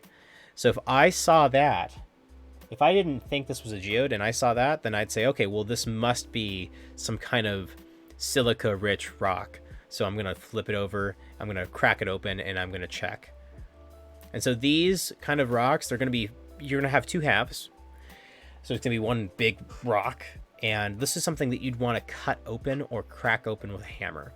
If you crack it open with a hammer, all I'm going to say is that you know, it could break the specimen if you're not careful, but I'd recommend getting like a table saw or like a tile saw. A tile saw will cut through this kind of stuff. So if you don't have any lapidary equipment, a simple tile saw will work. All right. So next, we're going to look at some gorgeous... You know what? Actually, we're not going to do that. We're going to do the boulder opal first because I really like boulder opal. So boulder opal is a kind of opal from Australia, and this is what we call a pre-cab specimen. So this is a specimen that you'd want to turn into a cabochon and polish up for a nice pendant or ring, something that you want to set into a nice like silver or gold ring. Now, coloration-wise, I mean, just look at that. You have this beautiful kind of brown sandstone, and then when you turn this, you have that little vein of opal. Now, we have quite quite a few boulder opals in our collection now. They are very expensive, so don't expect these to be cheap at all. So again, this is a pre-cab piece. This is something that if you're really into the raw crystal specimen, just having these, having this as in your collection is kind of nice. Or if you're a jeweler and you actually want to polish this up or set it into something, you can definitely do that. So these are really nice specimens for that kind of work. But I just look at the color in there. I like this specimen because it's rough. You know, being a geologist, I like seeing where the crystal is forming, where, you know, I like seeing the rock that it's in. So I like these rougher specimens. But we do have quite a few polished specimens as well. So I can probably bring those up after our break in a bit. Again, these are really pretty stuff. Now this specimen here is from Australia, and it's called Boulder Opal. And you may have seen it on, you know, social media somewhere, somebody cracking open one of these, just gorgeous, beautiful rainbow of color.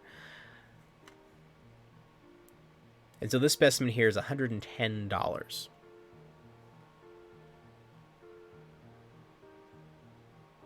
Just another gorgeous piece of the earth.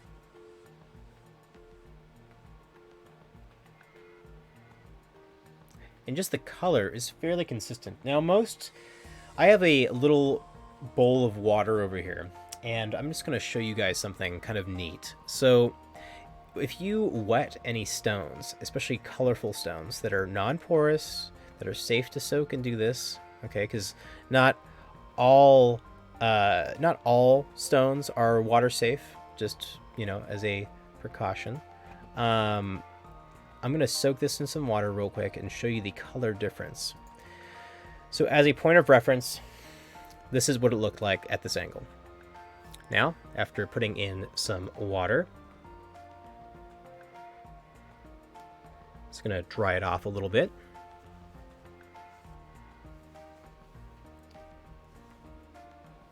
Take a look at the difference now. So when you polish a stone with a polishing wheel or a polishing solution, what you're doing is you're basically just lapping this whole surface, and it imitates the effect that water would have on the surface. So it makes the specimen just glow, just look so beautiful. And so just look at that color. I mean, even in the in the indirect sunlight or indirect light, you have like that fire in there. And that fire, that's what we call that fire in opal, that color in opal. Very beautiful stuff. So again, when you're looking at any of these specimens, and let's say you're at a rock shop somewhere and you're, you know, you may see some water bottles or spray bottles. Just ask the owner. He'd be like, hey, can I have like a spray bottle to see the true color of the stone? And people will be like, yeah, sure. And they'll give you a spray bottle. So most rock shops will actually have a spray bottle of water or mineral oil that you can wipe on the stone to really just unlock that color. And even just the rock that it's in too is just gorgeous when it's wet. This is a nice sandstone. Again, gorgeous. Some of the oldest crust in the world, the oldest rocks in the world, are found in Australia. And just another interesting little geologic fact.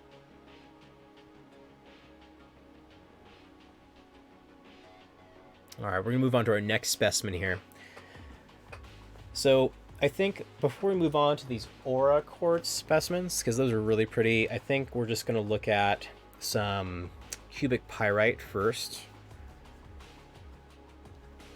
Not that there's anything that's more special about them, but the aura quartz is very pretty. So kind of want to save that for just before our break. And just as a reminder for everybody, if you see something on the stream that you like, whether this is a pre-recorded VOD that you're watching later or you're watching right now, just put a message in the comments.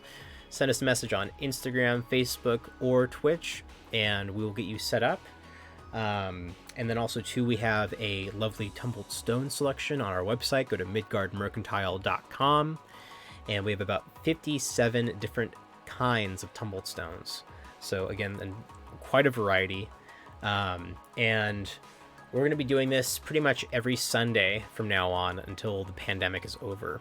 So yeah, just be prepared to catch us on here as this whole thing is going on, keeping you guys occupied. All right, so we got some cubic pyrite specimens. Now these are really pretty. These are some of my favorites, and I love showing people these because they think, okay, so this is like too perfect to be natural. And it actually is natural, very natural. Again, I talked earlier about the cubic pyrite earlier, about how depending on the temperature that the crystal cools at or forms at, you'll have different shapes. And so the higher the temperature that the iron crystal is forming at, the more facets that crystal will have. So the lowest temperature is the cube. Now, since most iron crystals start forming in relatively high temperatures, you need to have this very low temperature, exact low temperature, at a stable rate for, probably millions of years. And so that's very rare. So you end up seeing cubic pyrite specimens or deposits in just a handful of locations around the world. These come from Spain. So these are cubic pyrite specimens from Spain. Again, really beautiful pieces. And just the mirror finish on some of these crystals. I mean, you can see my camera. I mean, look at that. That is just crazy. And so they form in the ground like this. This is a type of limestone, dolomitic limestone, and the crystal itself has a higher density than the rock around it that it forms in. So what ends up happening is that you can just actually take a big, huge rock cutter, right? And you can cut a huge boulder out of the cliffside, and you can just take, 4 or 5 people with sledgehammers and start hitting this boulder, breaking it up into smaller pieces. And what will happen is that these pyrite cubes will just pop out of the rock. They'll fly out of the rock. And so a lot of them you actually can find like that, just out of the rock. These ones I really like because they're in the rock itself. Generally, what I'll do is I'll show some of our customers the cubic pyrite just on its own without any matrix rock. And first they're like, okay, well, this can't be, natural. It's probably man-made or shaped. And then I show them this and they say, wow, okay, so this is actually real. And it is kind of mind-blowing to see something so perfect in nature. But there really is a lot of perfect shapes and patterns in nature already. So just because something is so rigid doesn't mean that it's man-made. So again, these are all $26 each. This is another cubic pyrite specimen. We got a little bit of a larger cube here. I say these are kind of nice just to kind of have on your desk. They have nice flat bottoms, flat sides, so you can rest the specimen on, like on a surface, like a shelf or a desk. So these are kind of nice to have. Again, that nice mirror finish, really pretty.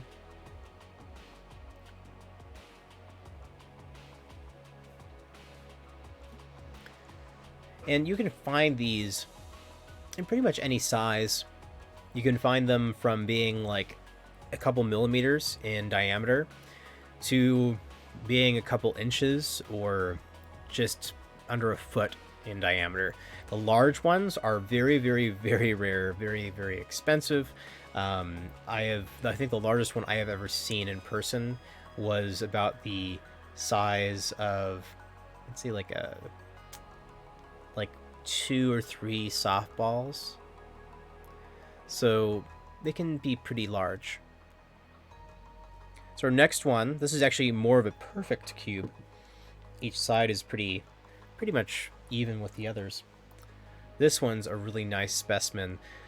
I'd say any of these are nice, again, for any mineral collector, if you just want something cool to put on your desk. Metaphysically speaking, pyrite, just in general, will keep you grounded. It's a very grounding stone, kind of similar to hematite. And again, these are used a lot for, iron ore. So any iron ore that's being processed. More commonly, though, tiger's eye, where tiger's eye is found around banded iron layers, that is more of a common iron ore. Usually in smaller countries that don't have banded iron deposits or that much iron banded iron deposit, you'll see them mining this kind of material, which still works. It's just another ore, iron ore. Again, beautiful facets, and again, these are all $26 each. Really pretty stuff. And just look at that. You can, again, a mirror finish on those, a natural mirror finish.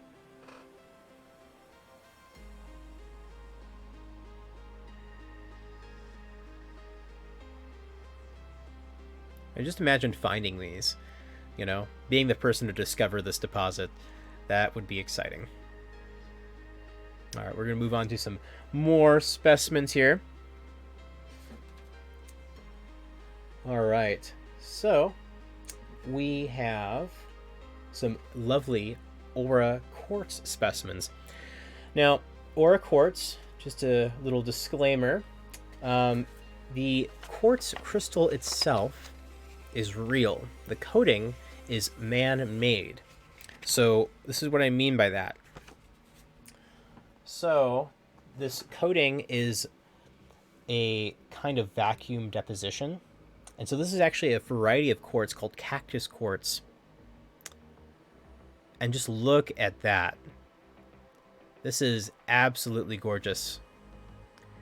So cactus quartz in general just means that you have a crystal point, a quartz crystal point, that is just coated with a bunch of tiny little crystal points. So kind of giving the appearance of like cactus thorns being spiky. So that's where the name comes from. The deposition, though, this layer, this coating that's on it, is actually a permanent coating. It is a atomically thin, so that's a couple atoms thick. So we have a very atomically thin layer of some kind of deposition. So in this case, we'd probably have gold, or yeah, I think this is gold. This is sunset aura quartz. So that's gold deposition. So, okay, so how does one take a normal crystal point, right, and turn it into something like this? Well, you mine them, right? You mine these points, and you get a vacuum chamber, and you have various canisters filled with vaporized like gold or platinum or nickel, cobalt, any kind of metal, titanium. And you suck all the air out of this vacuum chamber, and you pump in a vaporized metal, and any object, any surface inside of that vacuum chamber will be coated instantly with a tiny atomically thin layer of whatever that metal was. And that metal will oxidize and give off this beautiful iridescent rainbow effect, this rainbow look. So that oxidation is what causes that rainbow effect. The color, though, the color itself comes from the metal. So again, this is gold deposition, and this is what actually makes them a bit more expensive. These are about $12 each. So again, a pretty good price for aura quartz.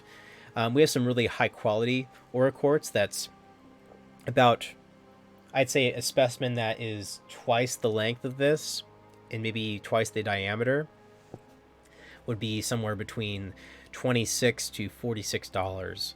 And what makes them so expensive is just the fact that you're using precious metals, right? And the process itself, putting this thing in a vacuum chamber is not cheap. So again, it's a kind of an interesting little thing.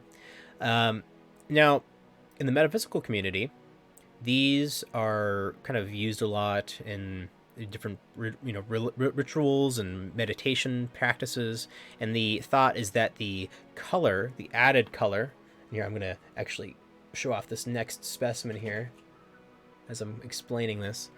The added color or material adds certain effects, so different effects to the specimen, so it increases its like magical power. Now these are really pretty.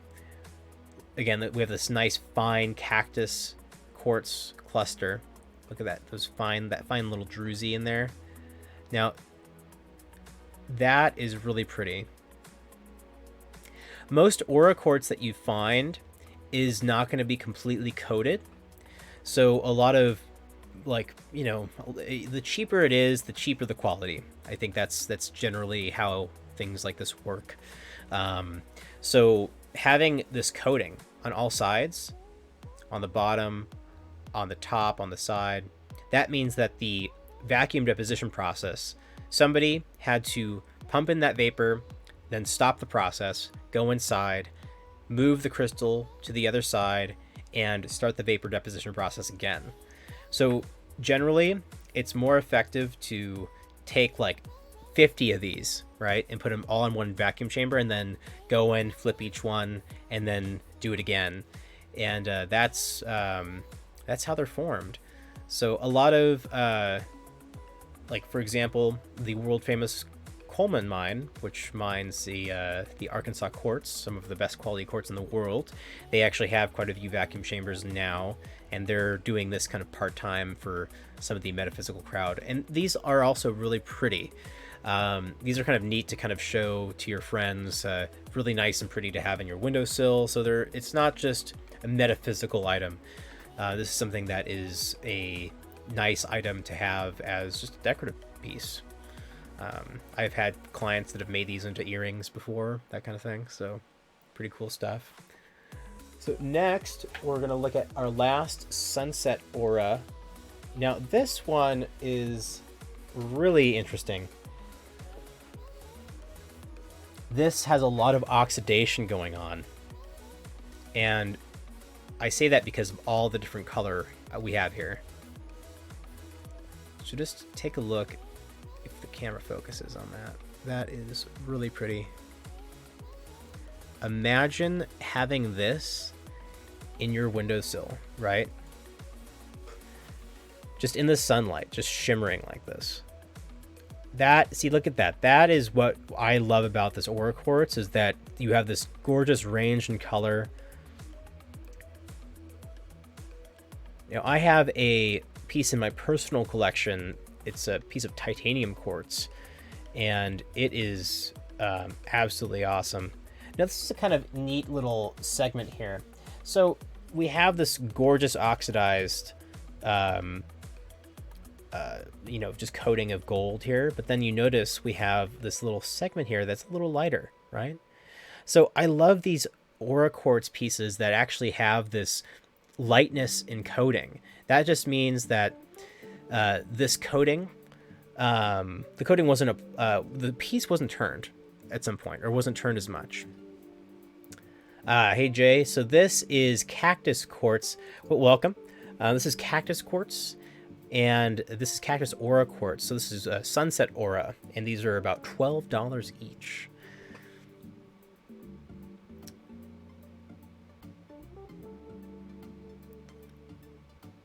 Now, these are really nice. But yeah, seeing that kind of difference here, right? You have this difference in just coloration. That is just awesome. Alrighty, I'm going to put all these on display here just one last time.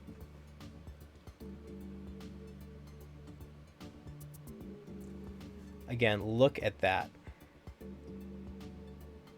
And we can even notice the difference, right? Depending on how long these crystals were exposed to that vapor deposition, the color differences. I mean, you have such a wide variety here. Absolutely gorgeous. Alrighty. So next we're going to look at some more aura quartz. And this is going to be some of our angel aura. Now, the angel aura quartz. Alrighty. And I think you think you want this one, Jay?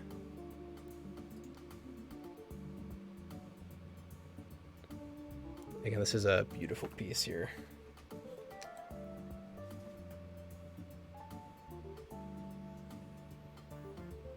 All right, we'll set that one aside for you.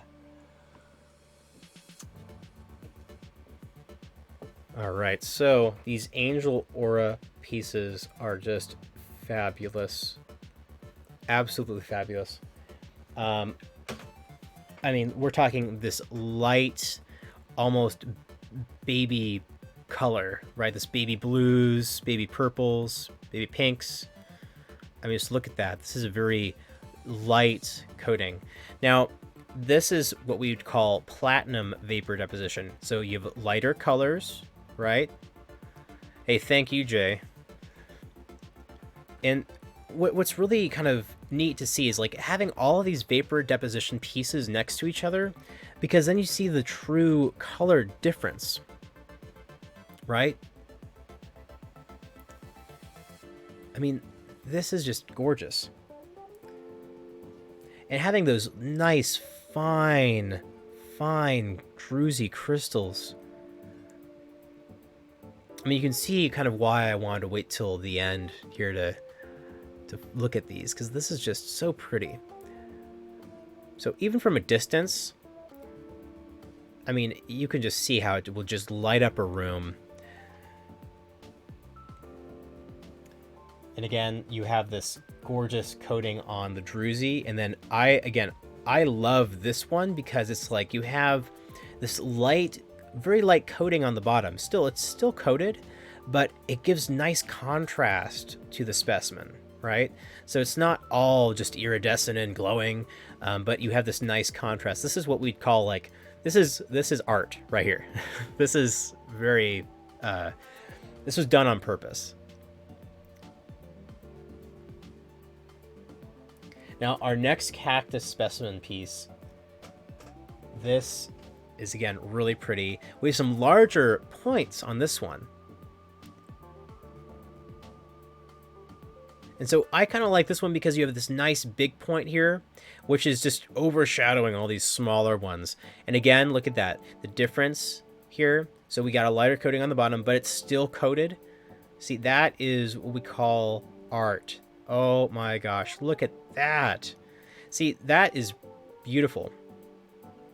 Yes, this is aura quartz. This is what we call angel aura. So this would be like a platinum deposition on here. And the platinum one is like, my favorite kind of aura quartz is probably titanium or aura quartz. And just because it's just such a just range of color. And all these specimens here, all of our aura cactus quartz specimens are $12 each, which is pretty good.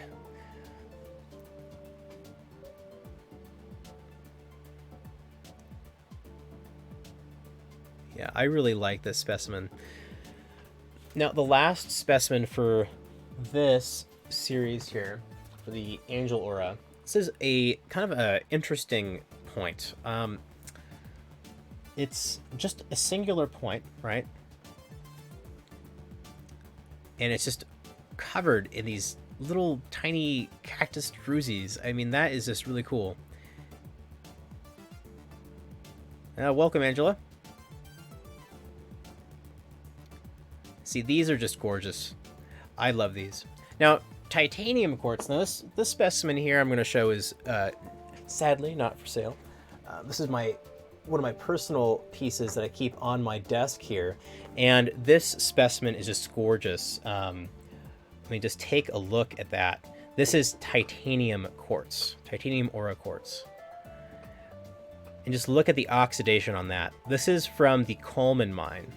Now, the Coleman family, that's that famous quartz mine in Arkansas, and their quartz crystals are the clearest in the world. And their vacuum chamber that they use, I guess their style is they just love just coating the whole thing with a thick layer of just metal vapor. So this is probably a couple atoms thick. You can't see through this.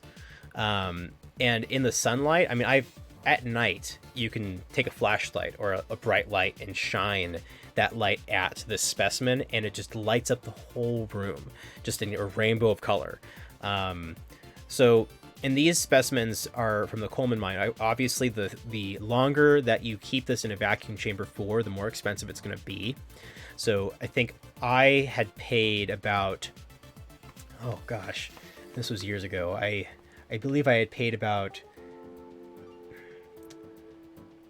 just about $100 for this, just for this specimen, and that's like a friends and family price.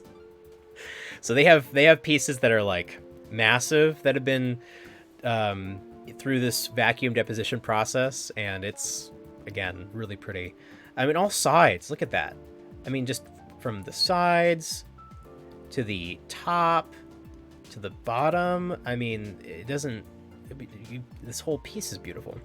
So again, this is you can kind of see why this is my personal collection. I like just kind of showing that off sometimes, and kind of, you know what, just as a way to kind of show that you can pretty much use this vapor deposition process for anything. I was at a gem show. There's a gem show in Prineville, Oregon.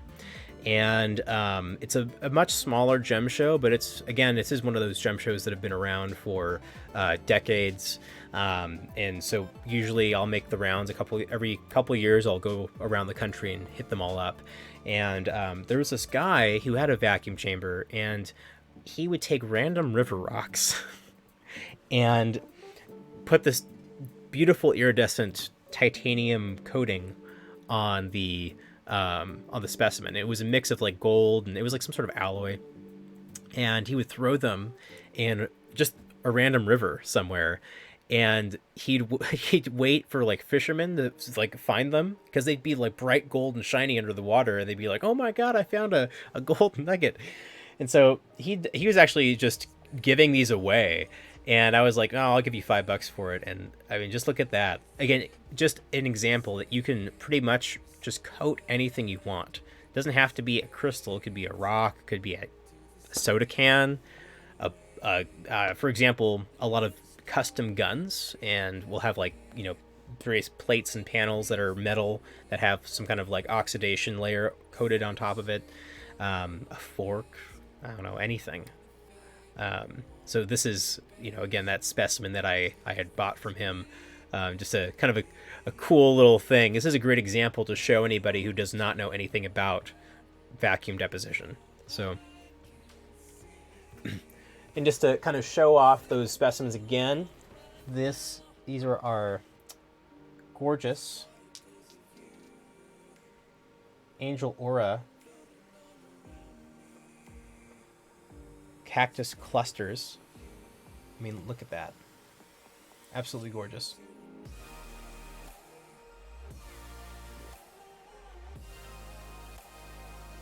Now, again, these are just really pretty. Again, I saved them for last because they're just so pretty. And again, this is the Sunset Aura with the gold vapor deposition. This one right here.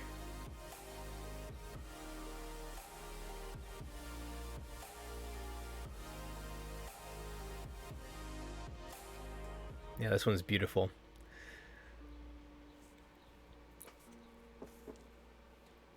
Now, the Sunset Aura.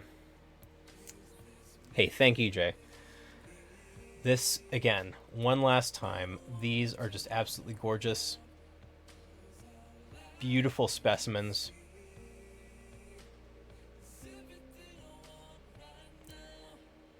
Now, it's like, this is something where, like, you have people who either love these or hate these.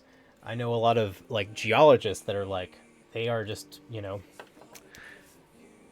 hard-headed like rocks, and they're like, oh, it's man-made, it's not natural, terrible, don't do it. But no, they're really, really cool stuff. All right, so next I'm going to probably get one more flat out, and before I do that though, I'm gonna just kind of have a beautiful piece of lapis lazuli on display while I get some customers their rocks and minerals together. Just take a look at that gorgeous piece. All right.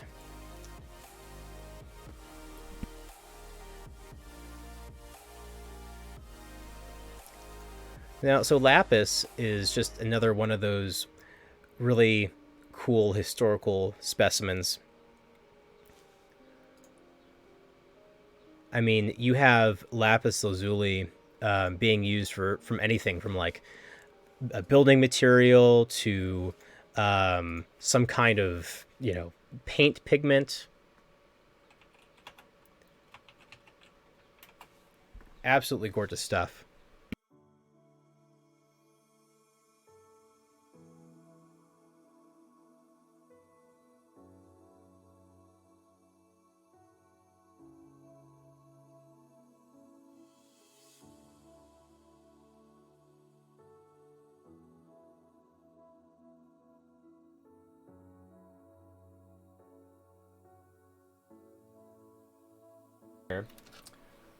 Is $318 from Afghanistan. And again, this is just another one of those massive pieces that's really nice just to kind of like have on display on a shelf somewhere. And just, I mean, just look at that. Absolutely gorgeous material.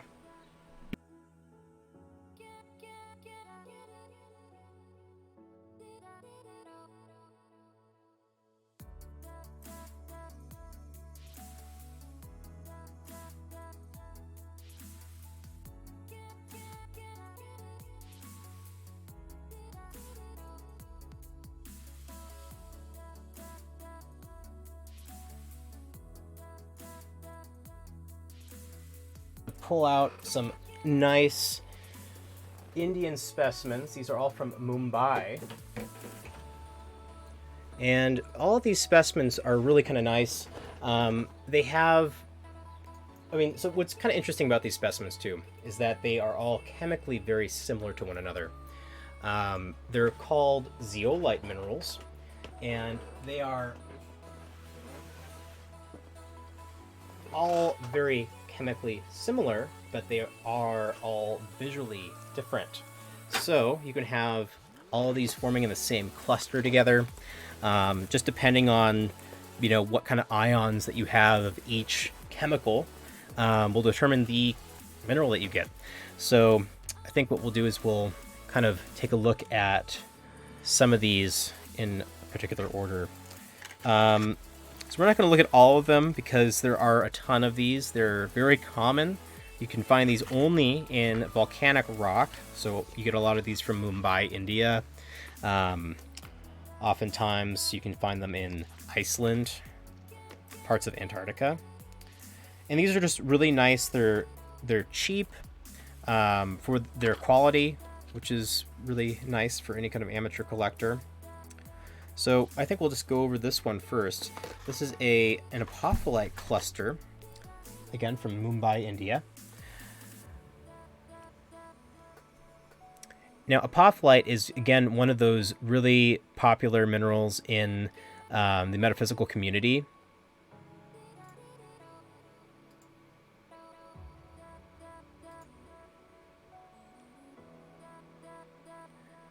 And it has a lot of the same or similar qualities that quartz crystal does. So again, kind of like that, clarity, clarifying energy, good for channeling. Now, this next specimen is really pretty. Again, another white apophyllite.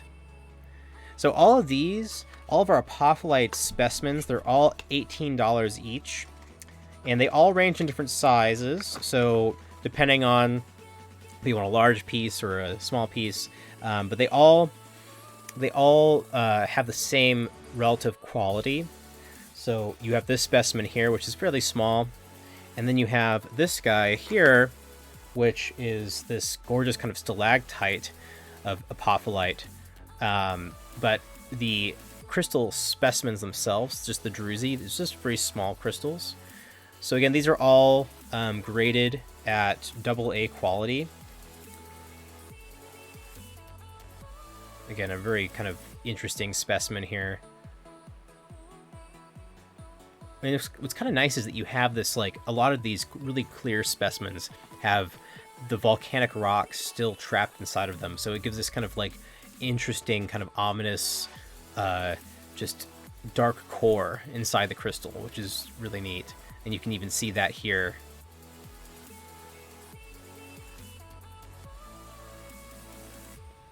So next, we're going to just move up in size. And again, this is another $18 specimen. And just to kind of show you that these specimens, these zeolite minerals, they all form together. Take a look at this.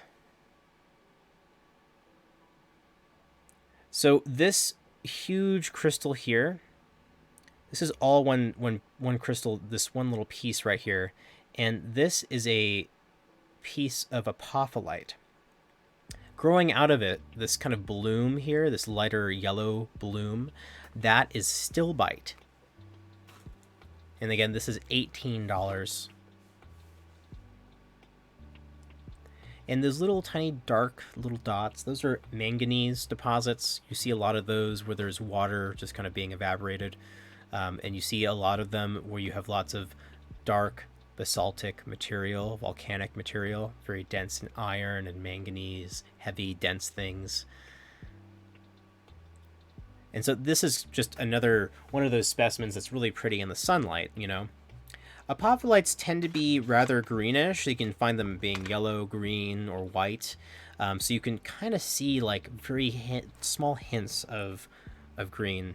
Now, if you get some chromium in there or some chlorine, you can actually have naturalite. And naturalite is pretty green in color. In fact, we got some right here. Another zeolite mineral. And so these zeolite minerals, they are very, very common. And again, this is another specimen. This is a $15 specimen, a little bit cheaper. And they're a bit smaller than our apophyllite clusters. All of our apophyllite clusters that are rated at 18, they have been graded. So again, really nice, well-developed crystals. Now, this next specimen here, this is another $15 specimen. This is stilbite with naturalite growing on top of it. Another kind of really interesting just display of these zeolite minerals and how they form together. It almost looks like a slice of watermelon. To me, that's what it looks like. I mean, you got this kind of light pink here with a very light green rind. I think it's cool how you have some minerals that they kind of imitate food. It's just sort of neat. Now, and again, notice the difference in crystal structure, right? You got the stilbite here growing in these kind of bladed just kind of patterns, these bloom patterns. And then on top, you have this cubic, octahedral kind of apophyllite growing. And just the contrast between the two, right? You got the really light salmon pink with a kind of really light, very, very light apophyllite or naturalite growing on top. And again, remember, these are all very chemically similar to one another. And so a lot of times what you'll see one crystal growing on top of another or in another, and it's almost like the crystal transitions into a new kind of crystal. That's because really they are the same. There's probably a little transition zone, and really, again, this all depends on things like heat and pressure and what chemicals are available. So you can have these situations where you have the same crystal, a stilbite crystal growing, and then something changes, and then it's something else now. So again, that's just kind of one of those weird little things about geology. Now, our next one that we're going to show, this is going to be an $18 apophyllite cluster. This is, again, one of those really pretty clear specimens. I mean, just look at the little tip there. That's really pretty. And so my personal favorite apophyllite cluster here is either going to be this one. Again, this is an $18 specimen. And I think, let me see if I can find it. we've had it for a while, and I've thought about buying it. Here it is. This is another $18 specimen, and again, very different. So normally you don't see a lot of this kind of coloration with apophyllite. This is another $18 specimen right here. Having this red kind of pinkish coloration here. Now my thought is maybe some sort of hematite staining, right? Or some sort of iron staining that would be expected for that kind of color. But it just yields this really pretty light pink apophyllite. Now, see, notice this little, almost like this rough kind of surface here. So you had, again, every crystal has a root, right? That it roots itself to the side of a pocket. And this crystal's root was probably somewhere over here. And because the crystal itself is probably a different density than the rock it's growing on, oftentimes you'll just have the crystals pop off, or in this case with a lot of zeolite minerals, they are it's just like a thin or thick crusting over the rock itself. And so what will happen is that the whole crust will just fall off, basically. If you give it enough vibrational energy, you can basically just whack a rock enough and the whole crystal will just pop off. This is another $18 specimen that I'm going to show. This is another apophyllite cluster. Really pretty. Kind of reminds you of that cactus quartz, right?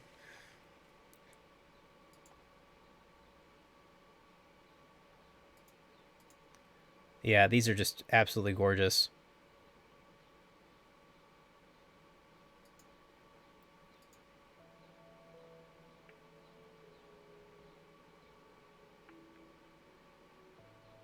Again, look at that dark core inside, right?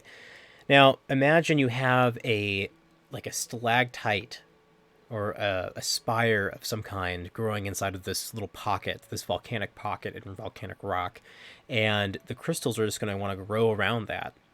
So that's what these little things are. That's all they are. Those are basically little, I like to call them like seed stones, because you need to have a stone for the crystals to start growing off of, or a root of some kind. And if you don't have a seed crystal or a seed stone, then you could have a pocket filled with, a lot of stuff, like a lot of chemicals, and no crystals depositing. You never see crystals just forming just in a liquid. Generally, they're going to form all like around the outer edge of that little container that they're in. So if you're in a crystal cave, for example, there are many crystal caves around the world, and oftentimes you're going to see those crystals forming along the outer edge of that container. So they're not going to be forming in the water itself. They're going to be forming at the bottom of the whatever pool that they're forming in. And oftentimes you'll see these pools filled with mineral-rich water, right? So again, you need water present to form beautiful specimens like this. And that water can be present in the form of, it could be locked in a rock, for example. You can have water locked in rock. You can have, for example, opal. Opal is a great mineral, for example. So opal actually has water molecules in it. It's a hydrated mineral.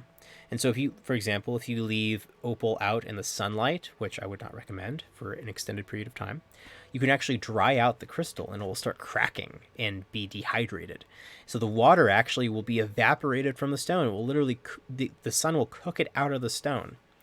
And so to keep that moisture in there, you need things like mineral oil or water. That's why a lot of opals, if you are a gem dealer or if you see if you ever see this at a gem shop, a bunch of opals or fire agate, things like that are very colorful in oil or in water in a jar.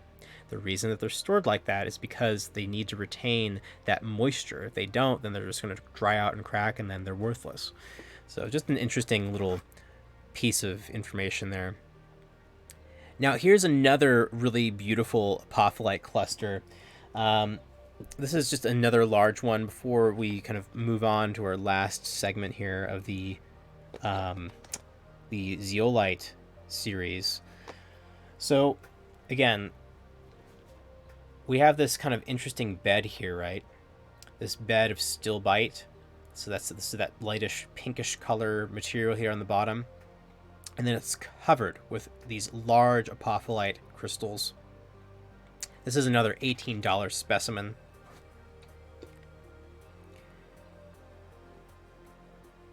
Now, the apophyllites pretty much look the same. You know, I'd say that they have these cactus clusters pretty much forming all over the place. But then you get into these things like these heulandite and stilbite clusters. These are $15 specimens here. And this is where it gets a little interesting. You get these bloom, these bladed crystal structures. Again, we have our root there.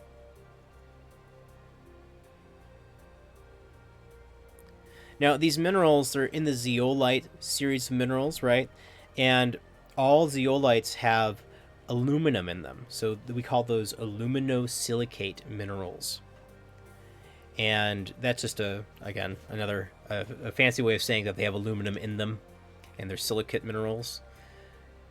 And when you see that, right, aluminum is not actually found in nature by itself. It's found in an ore called bauxite. And if you see, you know, aluminum in a mineral of some kind, you're going to see it being hydrothermally added to the mineral via, some kind of hydrothermal process. Again, this is a $15 specimen. And our last zeolite mineral specimen before we go on our break, this is going to be a lovely stilbite specimen. This is really nice because it's nice and gemmy. You get this nice kind of, translucence with the crystal. You can kind of see through some of them. And this nice, just kind of sparkle. Again, this is another $15 specimen.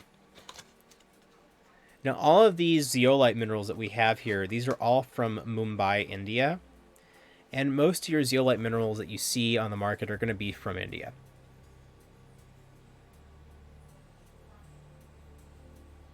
Just another gorgeous specimen.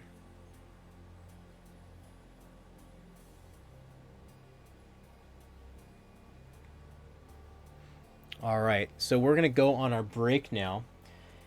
And while we're on our break, we're going to get back to all you lovely people, get back to your orders, see what you guys want, get all that stuff set up for you. We're going to be back in probably about 20 minutes. So just sit tight. We have a ton of stuff to go over. We have a whole another table of material. So stay tuned and yeah, keep living.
Maybe you were wrong for the first time,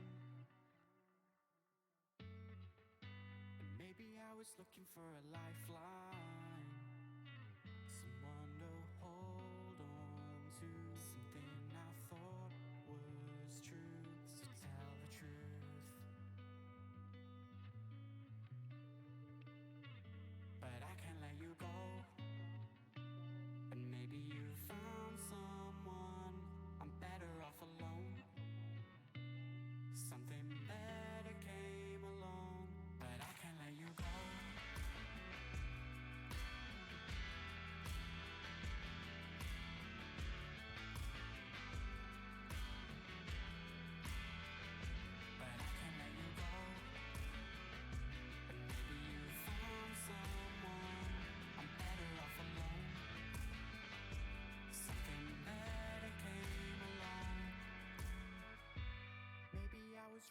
for the first time.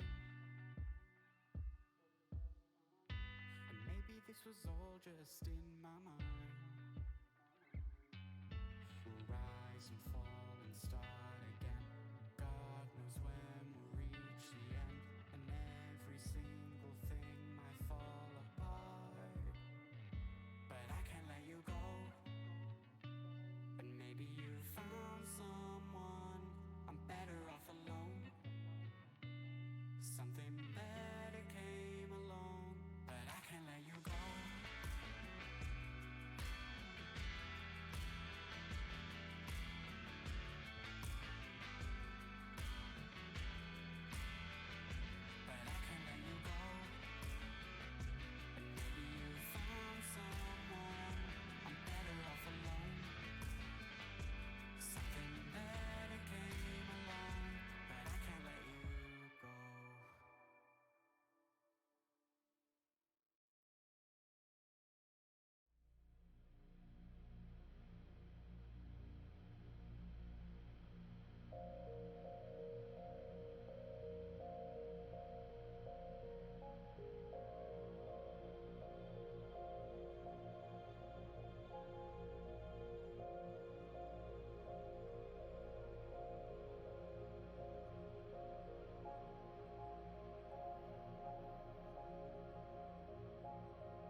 Hello, everybody on YouTube, Instagram, Facebook, and Twitch. We are back for some more minerals and rocks and crystals. Alrighty, so we're going to start off by kind of going over the basics again. This is our kind of a second segment, and basically to kind of give a little rundown of how this works, we're going to showcase various minerals and maybe some fossil specimens. And each piece has a price. And if you see something that you like on the stream, just drop a comment down below, whether this is a pre-recorded video on demand or you're watching live. Just type in the chat, say, hey, I want that, and we'll get right back to you. Message us on Facebook, Instagram, or Twitch, and we'll get you hooked up. All right, so we're going to go over some beautiful fluorite slabs from Mexico. Now, these slabs are really pretty. This is, again, rainbow fluorite from Mexico. And this fluorite is, it's pretty well known around the world. I'm sure if you are just really into rocks or minerals or crystals, you've probably seen some of this fluorite before. These are our fluorite slabs. Now, our slabs, these are pretty large, as you can see, and they are very clear. I mean, look at that. They let a lot of light through, and these are perfect for putting in a windowsill. These are perfect for just laying down somewhere, and it's like, you could use it as a coaster if you wanted to. And they're just really pretty. Usually they range from color between purples to clear to blue to green. They're just very gorgeous. Each slab does come with a slab stand, so you can actually stand it up like this and put it in your windowsill. So again, it's really pretty display. So one side is polished with a flat lap, the other side is more of a rough polish. And so seeing this kind of display here of polish versus non-polish, I personally like. I think it really kind of shows off the different aspects of the stone, refined and unrefined. But again, this is a very nice display piece, almost like a mirror finish, as you can see. And so this specimen here is $67. Another really fine slab specimen from Mexico. Next, we're going to look at another fluorite slab. So we're going to be going over this series of fluorite slabs before we move on to our next series here. So this one is quite large. This is a really pretty slab here. You have this nice, basically this huge space just of green fluorite, and then it goes into blue, into some purple. Now, what's really unique about this specimen, if we take a close look here, look at the strata in there of that coloration, that nice light blue. You don't see that kind of color too often, and that nice kind of darker, deep teal blue. This is really pretty. Again, very good clarity. Look how clear that is, right? Again, really pretty in a windowsill. Would definitely light up a room. I've always wanted to get a bunch of these slabs and make some kind of, like a stained glass window of sorts. I think that would be very pretty. And so I guess we'll just look at the other side here. We got, again, a nice kind of side view. And then, of course, we have our gorgeous kind of beautiful look here. Again, this is a very nice, large, heavy specimen. And look at that clarity in there. That is gorgeous. And so this piece, again, $67 for this specimen. A lot of these slabs are about the same price, and it really depends on the weight. So this piece right here, this is another really nice fluorite slab. Again, these are all from Durango, Mexico. And just take a look at this. Look at the just range and color. So as you can see, these are all cut across the grain, so you can see the grain of the crystal strata. And just look at that.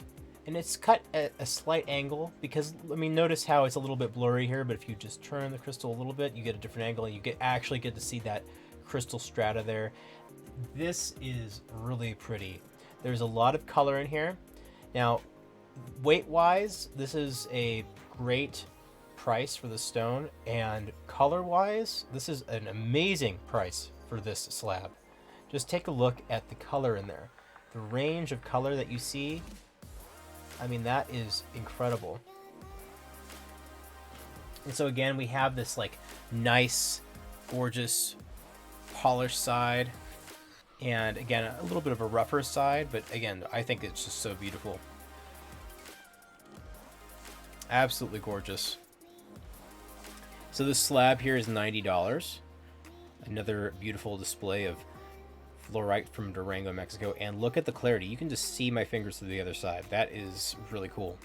And again, look how thick this piece is. This is a very thick slab. And of course, you know, all of our slabs, they have stands that should be able to support their weight. So we'll choose the appropriate slab for you. Now, our last fluorite slab that we have here in our series, this is a really pretty slab. Again, another thick specimen, so lots of material and lots of color. So again, we talked about the color of the specimens, right? This is something that's, again, colorful fluorite in general, seeing all these different colors, it's pretty uncommon. You only see this in various parts of the world. So when you do actually find it, it's pretty nice. So let's take a look here. We talked about the color of the specimen. This is really nice. I like the contrast of this kind of like lighter beige vein here in the specimen. I mean, that is really nice. Really kind of separates out the piece. Really pretty. I mean, just look at that. That nice kind of like peach sort of glow. And again, clarity-wise, again, we have little pockets, little windows through the specimen. Absolutely gorgeous. And look at another lovely thick specimen. Look at that slab. Just look at that. And again, this classic fluorite from Durango. Generally, the way it forms in these kind of thick layers. And this is about the thickness of the layer. So I'd say it's about, maybe you can find chunks or layers that are about between 6 inches to about a foot thick. And these are actually, they actually grow in this direction, I guess. So you'd find them just kind of laid out like this, and they're cut. These layers are cut, and these chunks are cut into different slabs. So it's pretty abundant material, but it's very colorful. And finding this very colorful material, that just tells you that there was a lot of just hydrothermal chemical activity going on. Lots of intrusive chemicals just coming in and altering this rock. And if we take a closer look here, again, we have some more of that gorgeous strata here.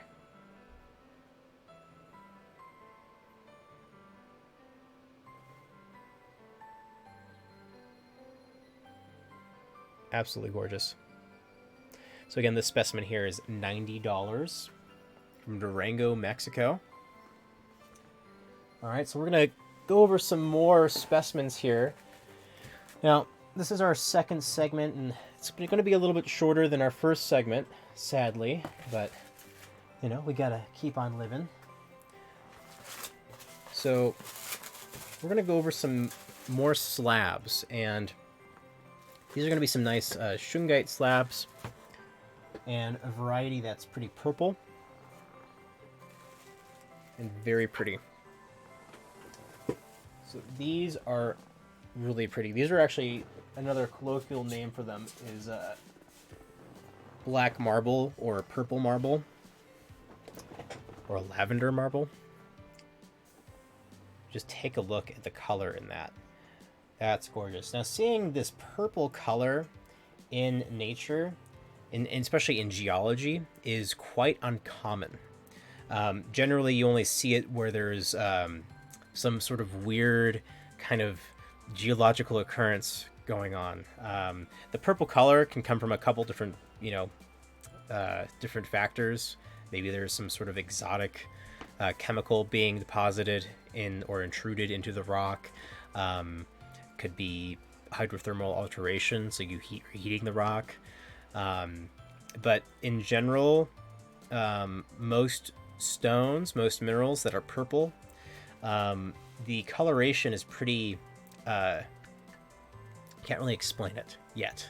There are some of the chemical formulas for some of these rocks are so long that it's just impossible to even figure out what causes the coloration. So, but these slabs are really nice. Again, these are something that, obviously won't let light through, but are very pretty to kind of like put again in a windowsill, on your coffee table, on your shelf. These are really gorgeous, gorgeous pieces. And just to kind of give you an idea, this is, a nice polished side here. But then we look at the other side. Look at the difference here. So imagine, you're out finding this material and you just saw the rough rock. I mean, this is the rough rock right here. Pretty dull, but when it's polished, when it's wet, this is what it looks like. A big difference. So again, this is $88. It's from Durango, Mexico. And then we have another slab here of the material. It's $94. A little bit more purple. We have some nice kind of royal purples in there. Really pretty. Again, these are nice display slabs. Put on your shelf, on your mantle. These would make nice gifts for somebody. Now, again, we're talking about a variety of marble. And a lot of this material is actually carbonate material. And it is marble, but it's just been altered somehow. So whatever gives it that color is what gives it that color, but it is marble. You can actually see some of the native marble here in the bottom corner, in the upper right-hand corner of the screen. And so that little kind of spotty blue-gray material, that is the marble showing through. And then, of course, we have these beautiful white lightning bolt fractures or cracks. Again, that is the reprecipitated out marble that has been dissolved in the reprecipitated. So that's what forms that stuff. And again, from Durango, Mexico, this piece is $94. Another gorgeous specimen. All right, so now that we've kind of covered the slabs, now we're going to go over some more zeolite minerals. Now, we went over some nice, smaller size zeolite minerals from India, from Mumbai, and those are nice, but again, they come in all shapes and sizes, and we have some nice big clusters. Now, because of how common they are, you can find some nice big pieces for a really affordable price. And these are just really pretty. So first piece we're going to show is an apophyllite cluster from Mumbai. This is a $26 stand. Just take a look at that. So again, we have our volcanic rock here, right? And then we have this gorgeous apophyllite cluster inside. And so again, these are really pretty in the sunlight, and you can just stand it up on its own. And see, something like this is really nice to have. It's kind of flat on a lot of different sides, so you can kind of like just set it up in any way you want. Which is kind of nice. But again, it's more dramatic when it's just pointing up like this, like a monolith, of course. But again, just look at all that light reflecting off of those facets. Absolutely gorgeous material. And it looks like you even have some zeolite banding in here. Again, that's very classic for geodes, for cavities underground. But again, gorgeous. And also look at that price, $26 for a stand like this. And this is pretty big too. So again, a very decent specimen. And I'm always really impressed by these specimens from India. I mean, they're just so pretty, and I mean, for the price to size ratio is just insane. And it's just because they're so common. So again, this is just another gorgeous specimen. Let's just get a close up here. this gorgeous apophyllite cluster.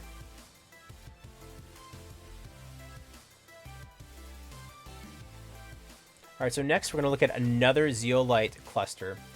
And now this cluster here is just going to be kind of a mixture of zeolite minerals. So this is a $38 cluster. And again, you know, talking about the size to quality ratio, take a look at this. This is pretty large, and this is 38 bucks. Look at the crystal facets on this. You have these huge apophyllite crystals growing out of here with a bed of stilbite. So the stilbite, there's stilbite and eulandite. Those are both kind of salmon pink, bloomy kind of crystal structures here. So we have a bed of stilbite, and we have apophyllite, some kind of green apophyllite growing out of it. And look at that. This is just an amazing specimen. I mean, every single side of the specimen is just gorgeous. You have these tiny little crystal clusters growing just on the bottom crust of this specimen, which is just insane. And then take a look at this.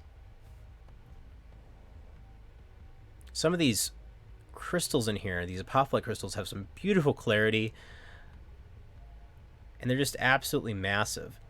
I mean, this is a fist-sized chunk of zeolite. So it's interesting, you know, these specimens here, these zeolite specimens, you can really only call them like a zeolite cluster because there's so many different kinds of minerals inside the cluster. So, you know, we have the green apophyllite, we have the stilbite, right? We have the eulandite. We probably have some naturalite in there somewhere. So, you know, there really isn't a name for it. It's a classification of a group of minerals. And again, these form in volcanic rocks, and so these are commonly found in the Deccan Traps region of India. The Deccan Traps volcanics.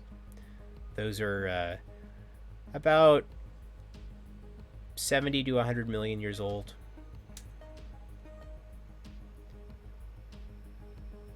Another gorgeous just display here.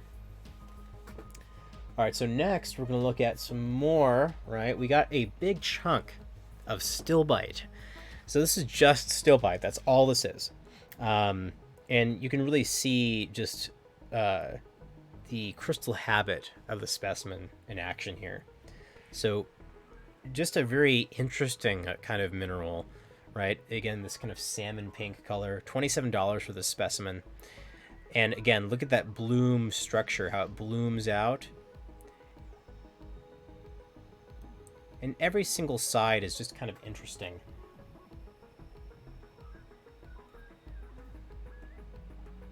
Yeah, see, these are really pretty. A lot of people, you know, I kind of get the impression that people might think that these are a little bit dull, these stilbite specimens, but I actually really like them. They're kind of cool.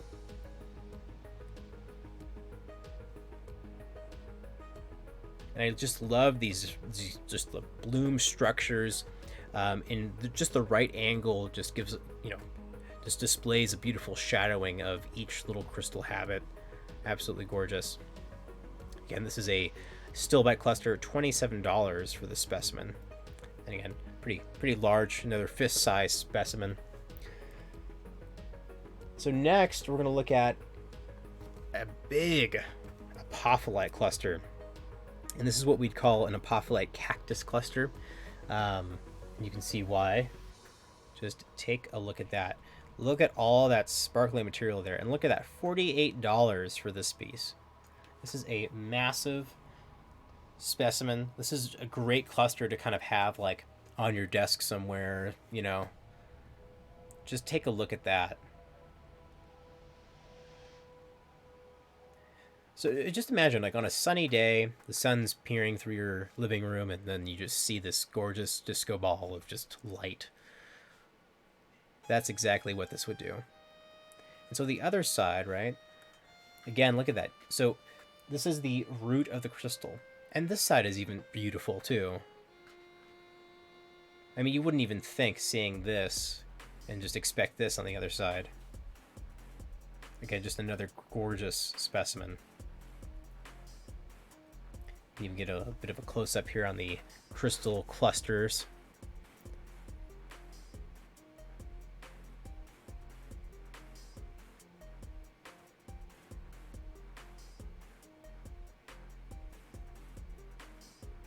Absolutely gorgeous stuff. All right. So next, we're going to look at some naturalite. Now, naturalite is the clusters themselves are actually very similar to the shape of apophyllite, but they're just green. So this is kind of like a cluster of, looks like some heulandite with some naturalite, and some apophyllite druzy, maybe. So you can definitely see the difference in the crystal. These crystals tend to be double terminated, but they tend to have a flat little window on the top, so you can actually see through the crystal, and you'll definitely see that. Take a look at this specimen here. Absolutely gorgeous. And this is just another one of those really cool specimens. Again, $38 for this piece. This is a big piece, a nice cluster. And just take a look at the crystal itself. I mean, look at that. Look at the color, look at the clarity in there. And this bed of like this spidery kind of like druzy of some kind. I think it's apophyllite. And these kind of white blades here, that is heulandite. Again, another gorgeous specimen. And then again, of course, look at the black kind of basalt we have here. I mean, just that in itself is gorgeous too. Absolutely gorgeous material. Now, naturalite is a little bit more rare when it comes to zeolite minerals. And there's another zeolite mineral that I don't think we have a lot of, called cavensite. And cavensite is the rarest of these zeolite minerals. That almost looks like it's like a bright kind of azurite blue color. So, you know, it kind of they scale on rarity depending on their color. So depending, if they're very colorful, then the more rare that they are. Again, that's a naturalite cluster from Mumbai, $38 for that specimen. And if you guys see something that you like in the stream, whether you're watching live or as a pre-recorded VOD, just put a comment below, message us on Instagram, Facebook, YouTube, Twitch, and say, hey, I want that, and we'll get you hooked up. All right, so this is a $19 naturalite specimen, a bit smaller and a bit more colorful. Take a look at this. This is pretty much all naturalite. We have like one heulandite crystal right there, and then of course we have like a bed, right? The sparkly bed of I think it's apophyllite. Just take a look at that, and look at that little cavern that you have in there. That's really cool. But these specimens here are just gorgeous. I love the naturalite. I think that's really pretty material. It's probably like my second favorite under apophyllite when it comes to zeolite minerals.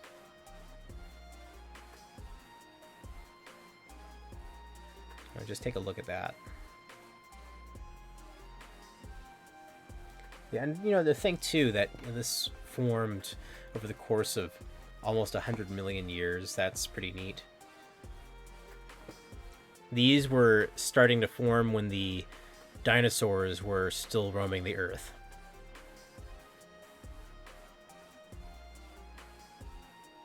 Just to kind of put it into perspective. And again, this piece is $19. That's really good for some of these specimens. All right, so our last box of specimens. Again, these are more zeolite minerals, and most of these are going to be, stilbite clusters, but we're going to end on a couple interesting ones here. So I think what I'm going to do is I'm going to just lay these out and be talk about each one. So we have this gorgeous specimen of stilbite, just another gorgeous display of zeolite minerals. And again, these are all $19 each. So all of these have been priced at $19. And again, with stilbite, we have that classic bloom structure. And look, we even have like a nice little kind of gemmy sparkle there. That is something you don't see too often with stilbite. Stilbite is a bit rougher of a mineral, so yeah, just take a look at that little cavern in there. I think that's really neat. And because of the bloom structure, you end up getting a lot of these little caverns forming. So again, this is another $19 specimen here of stilbite. And notice the color pretty much stays persistent through the specimen, depending on which one you're looking at, right? It's always going to be kind of a salmon pink, light color, sort of orange or red. That's really pretty. Yeah, I mean, look at that. That's that beautiful root of the crystal. That's gorgeous. And this one actually has a flat bottom, and I believe we should be able to stand it up on its own, just like that. That's pretty gorgeous.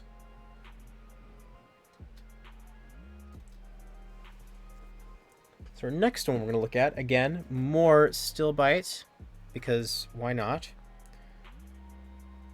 Now this is really cool. So we actually have some, actually this is heulandite. Heulandite looks very similar to stilbite. And it's on a bed of mesolite. Mesolite is another zeolite mineral, and it almost looks like a powdery little snowball.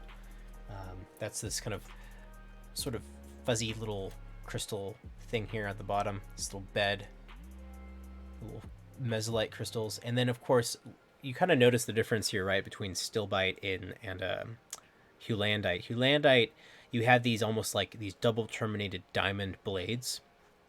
Stilbite, however, is going to be a bloom kind of flower. So again, you're going to have one termination, not two. And so I think stilbite is actually considered a twisted bipolar terminated crystal, and these are just bipolar terminated crystals. So each termination should be the same shape. And these are really kind of cool. What's nice to see too is this contrast, right, between light, the light kind of mesolite and the colored heulandite.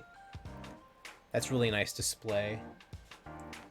We got this nice big heulandite crystal right here. This is just one from point to point. That's one crystal right there. Absolutely gorgeous.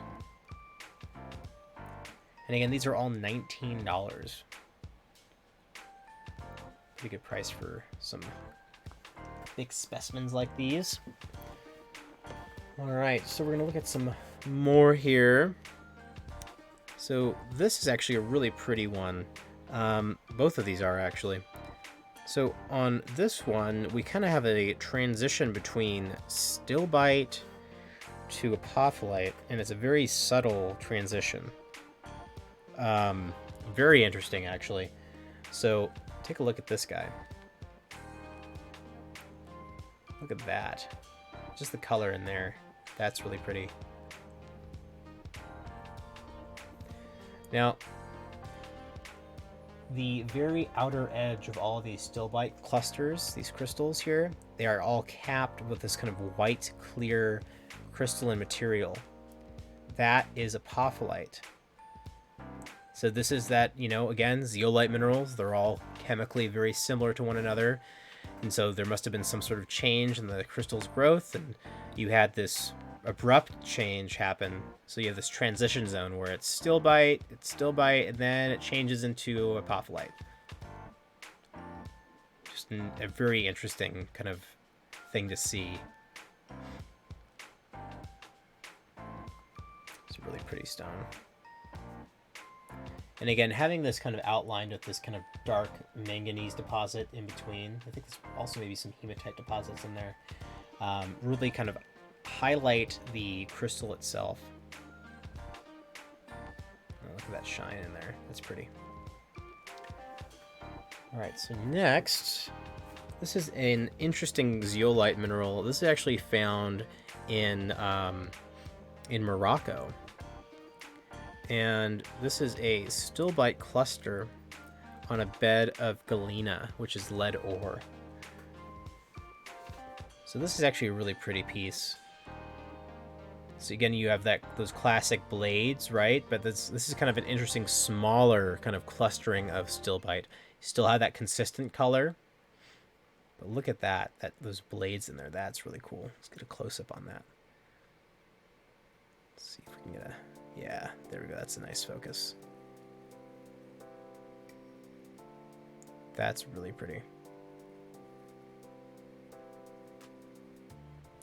Now this dark line here, that is galena right there. And so this specimen here, galena, lead ore, being lead ore. Lead is very dense and heavy, so this specimen, for its size, is actually pretty heavy.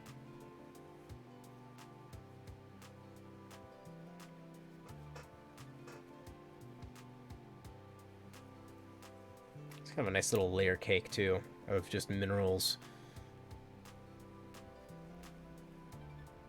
Very pretty stuff. All right. So I think what we'll do, we have 2 more specimens left here. And I think we're going to look at this one first. So this is a very interesting specimen. We have some like apophyllite druzy, but there's something else here too. And this is something that I've never really been able to identify yet exactly. But every now and then I get some kind of interesting minerals that I can't really identify. Just take a look at this. You have this very similar to like grape chalcedony, right? You have this chalcedony, this botryoidal kind of bubbly crystal structure here. I mean, look at that. That's really cool. Again, this is another zeolite mineral. You don't see a lot of this. It's quite rare, and it's $19. But just take a look at that. I mean, you have this difference, right? You have these some pockets that are kind of like a lighter, sort of sparkly druzy in there, right? And again, look at that. That is classic druzy. This is something that you'd want to have like in your windowsill, right? Those sparkles in there. That's gorgeous. And then we have this kind of darker, sort of smaller botryoidal druzy in here. Again, just as sparkly. This one's really interesting.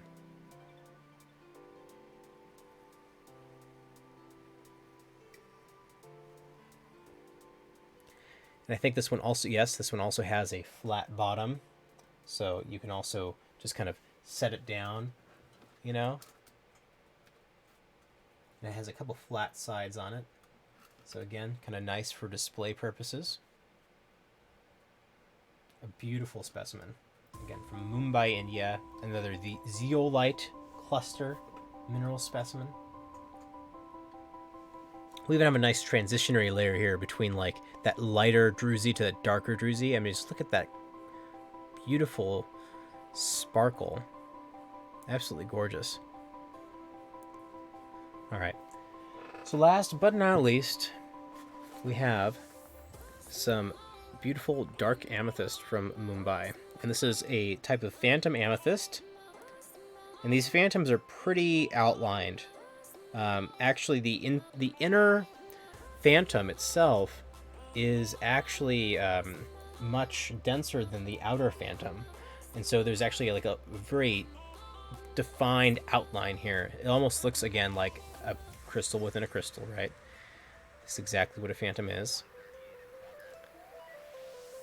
And of course, we have this dark amethyst, right? So that's some probably some magnesium in there, some manganese,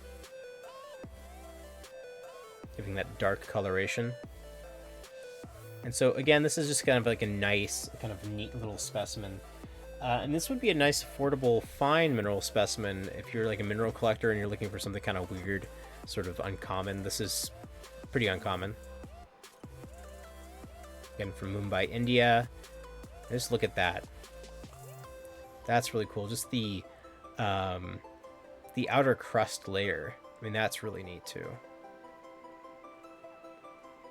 And just looking at that phantom inside there, that is really cool.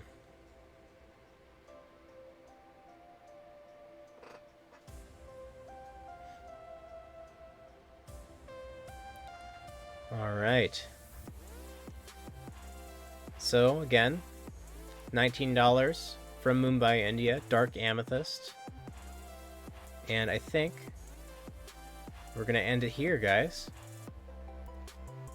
So thank you guys for watching our lovely stream again. This is going to be pre-recorded, of course, and uploaded to YouTube. So if you want to watch this and continue watching this, if you missed a part and you want to catch up on it later, this will be uploaded to YouTube immediately after the stream is over. So I will be posting links in our Facebook and Instagram so you guys can watch our lovely YouTube VODs, our videos on demand. And again, thank you guys for supporting our business. We really appreciate all the support you guys have been giving us, especially through these hard times.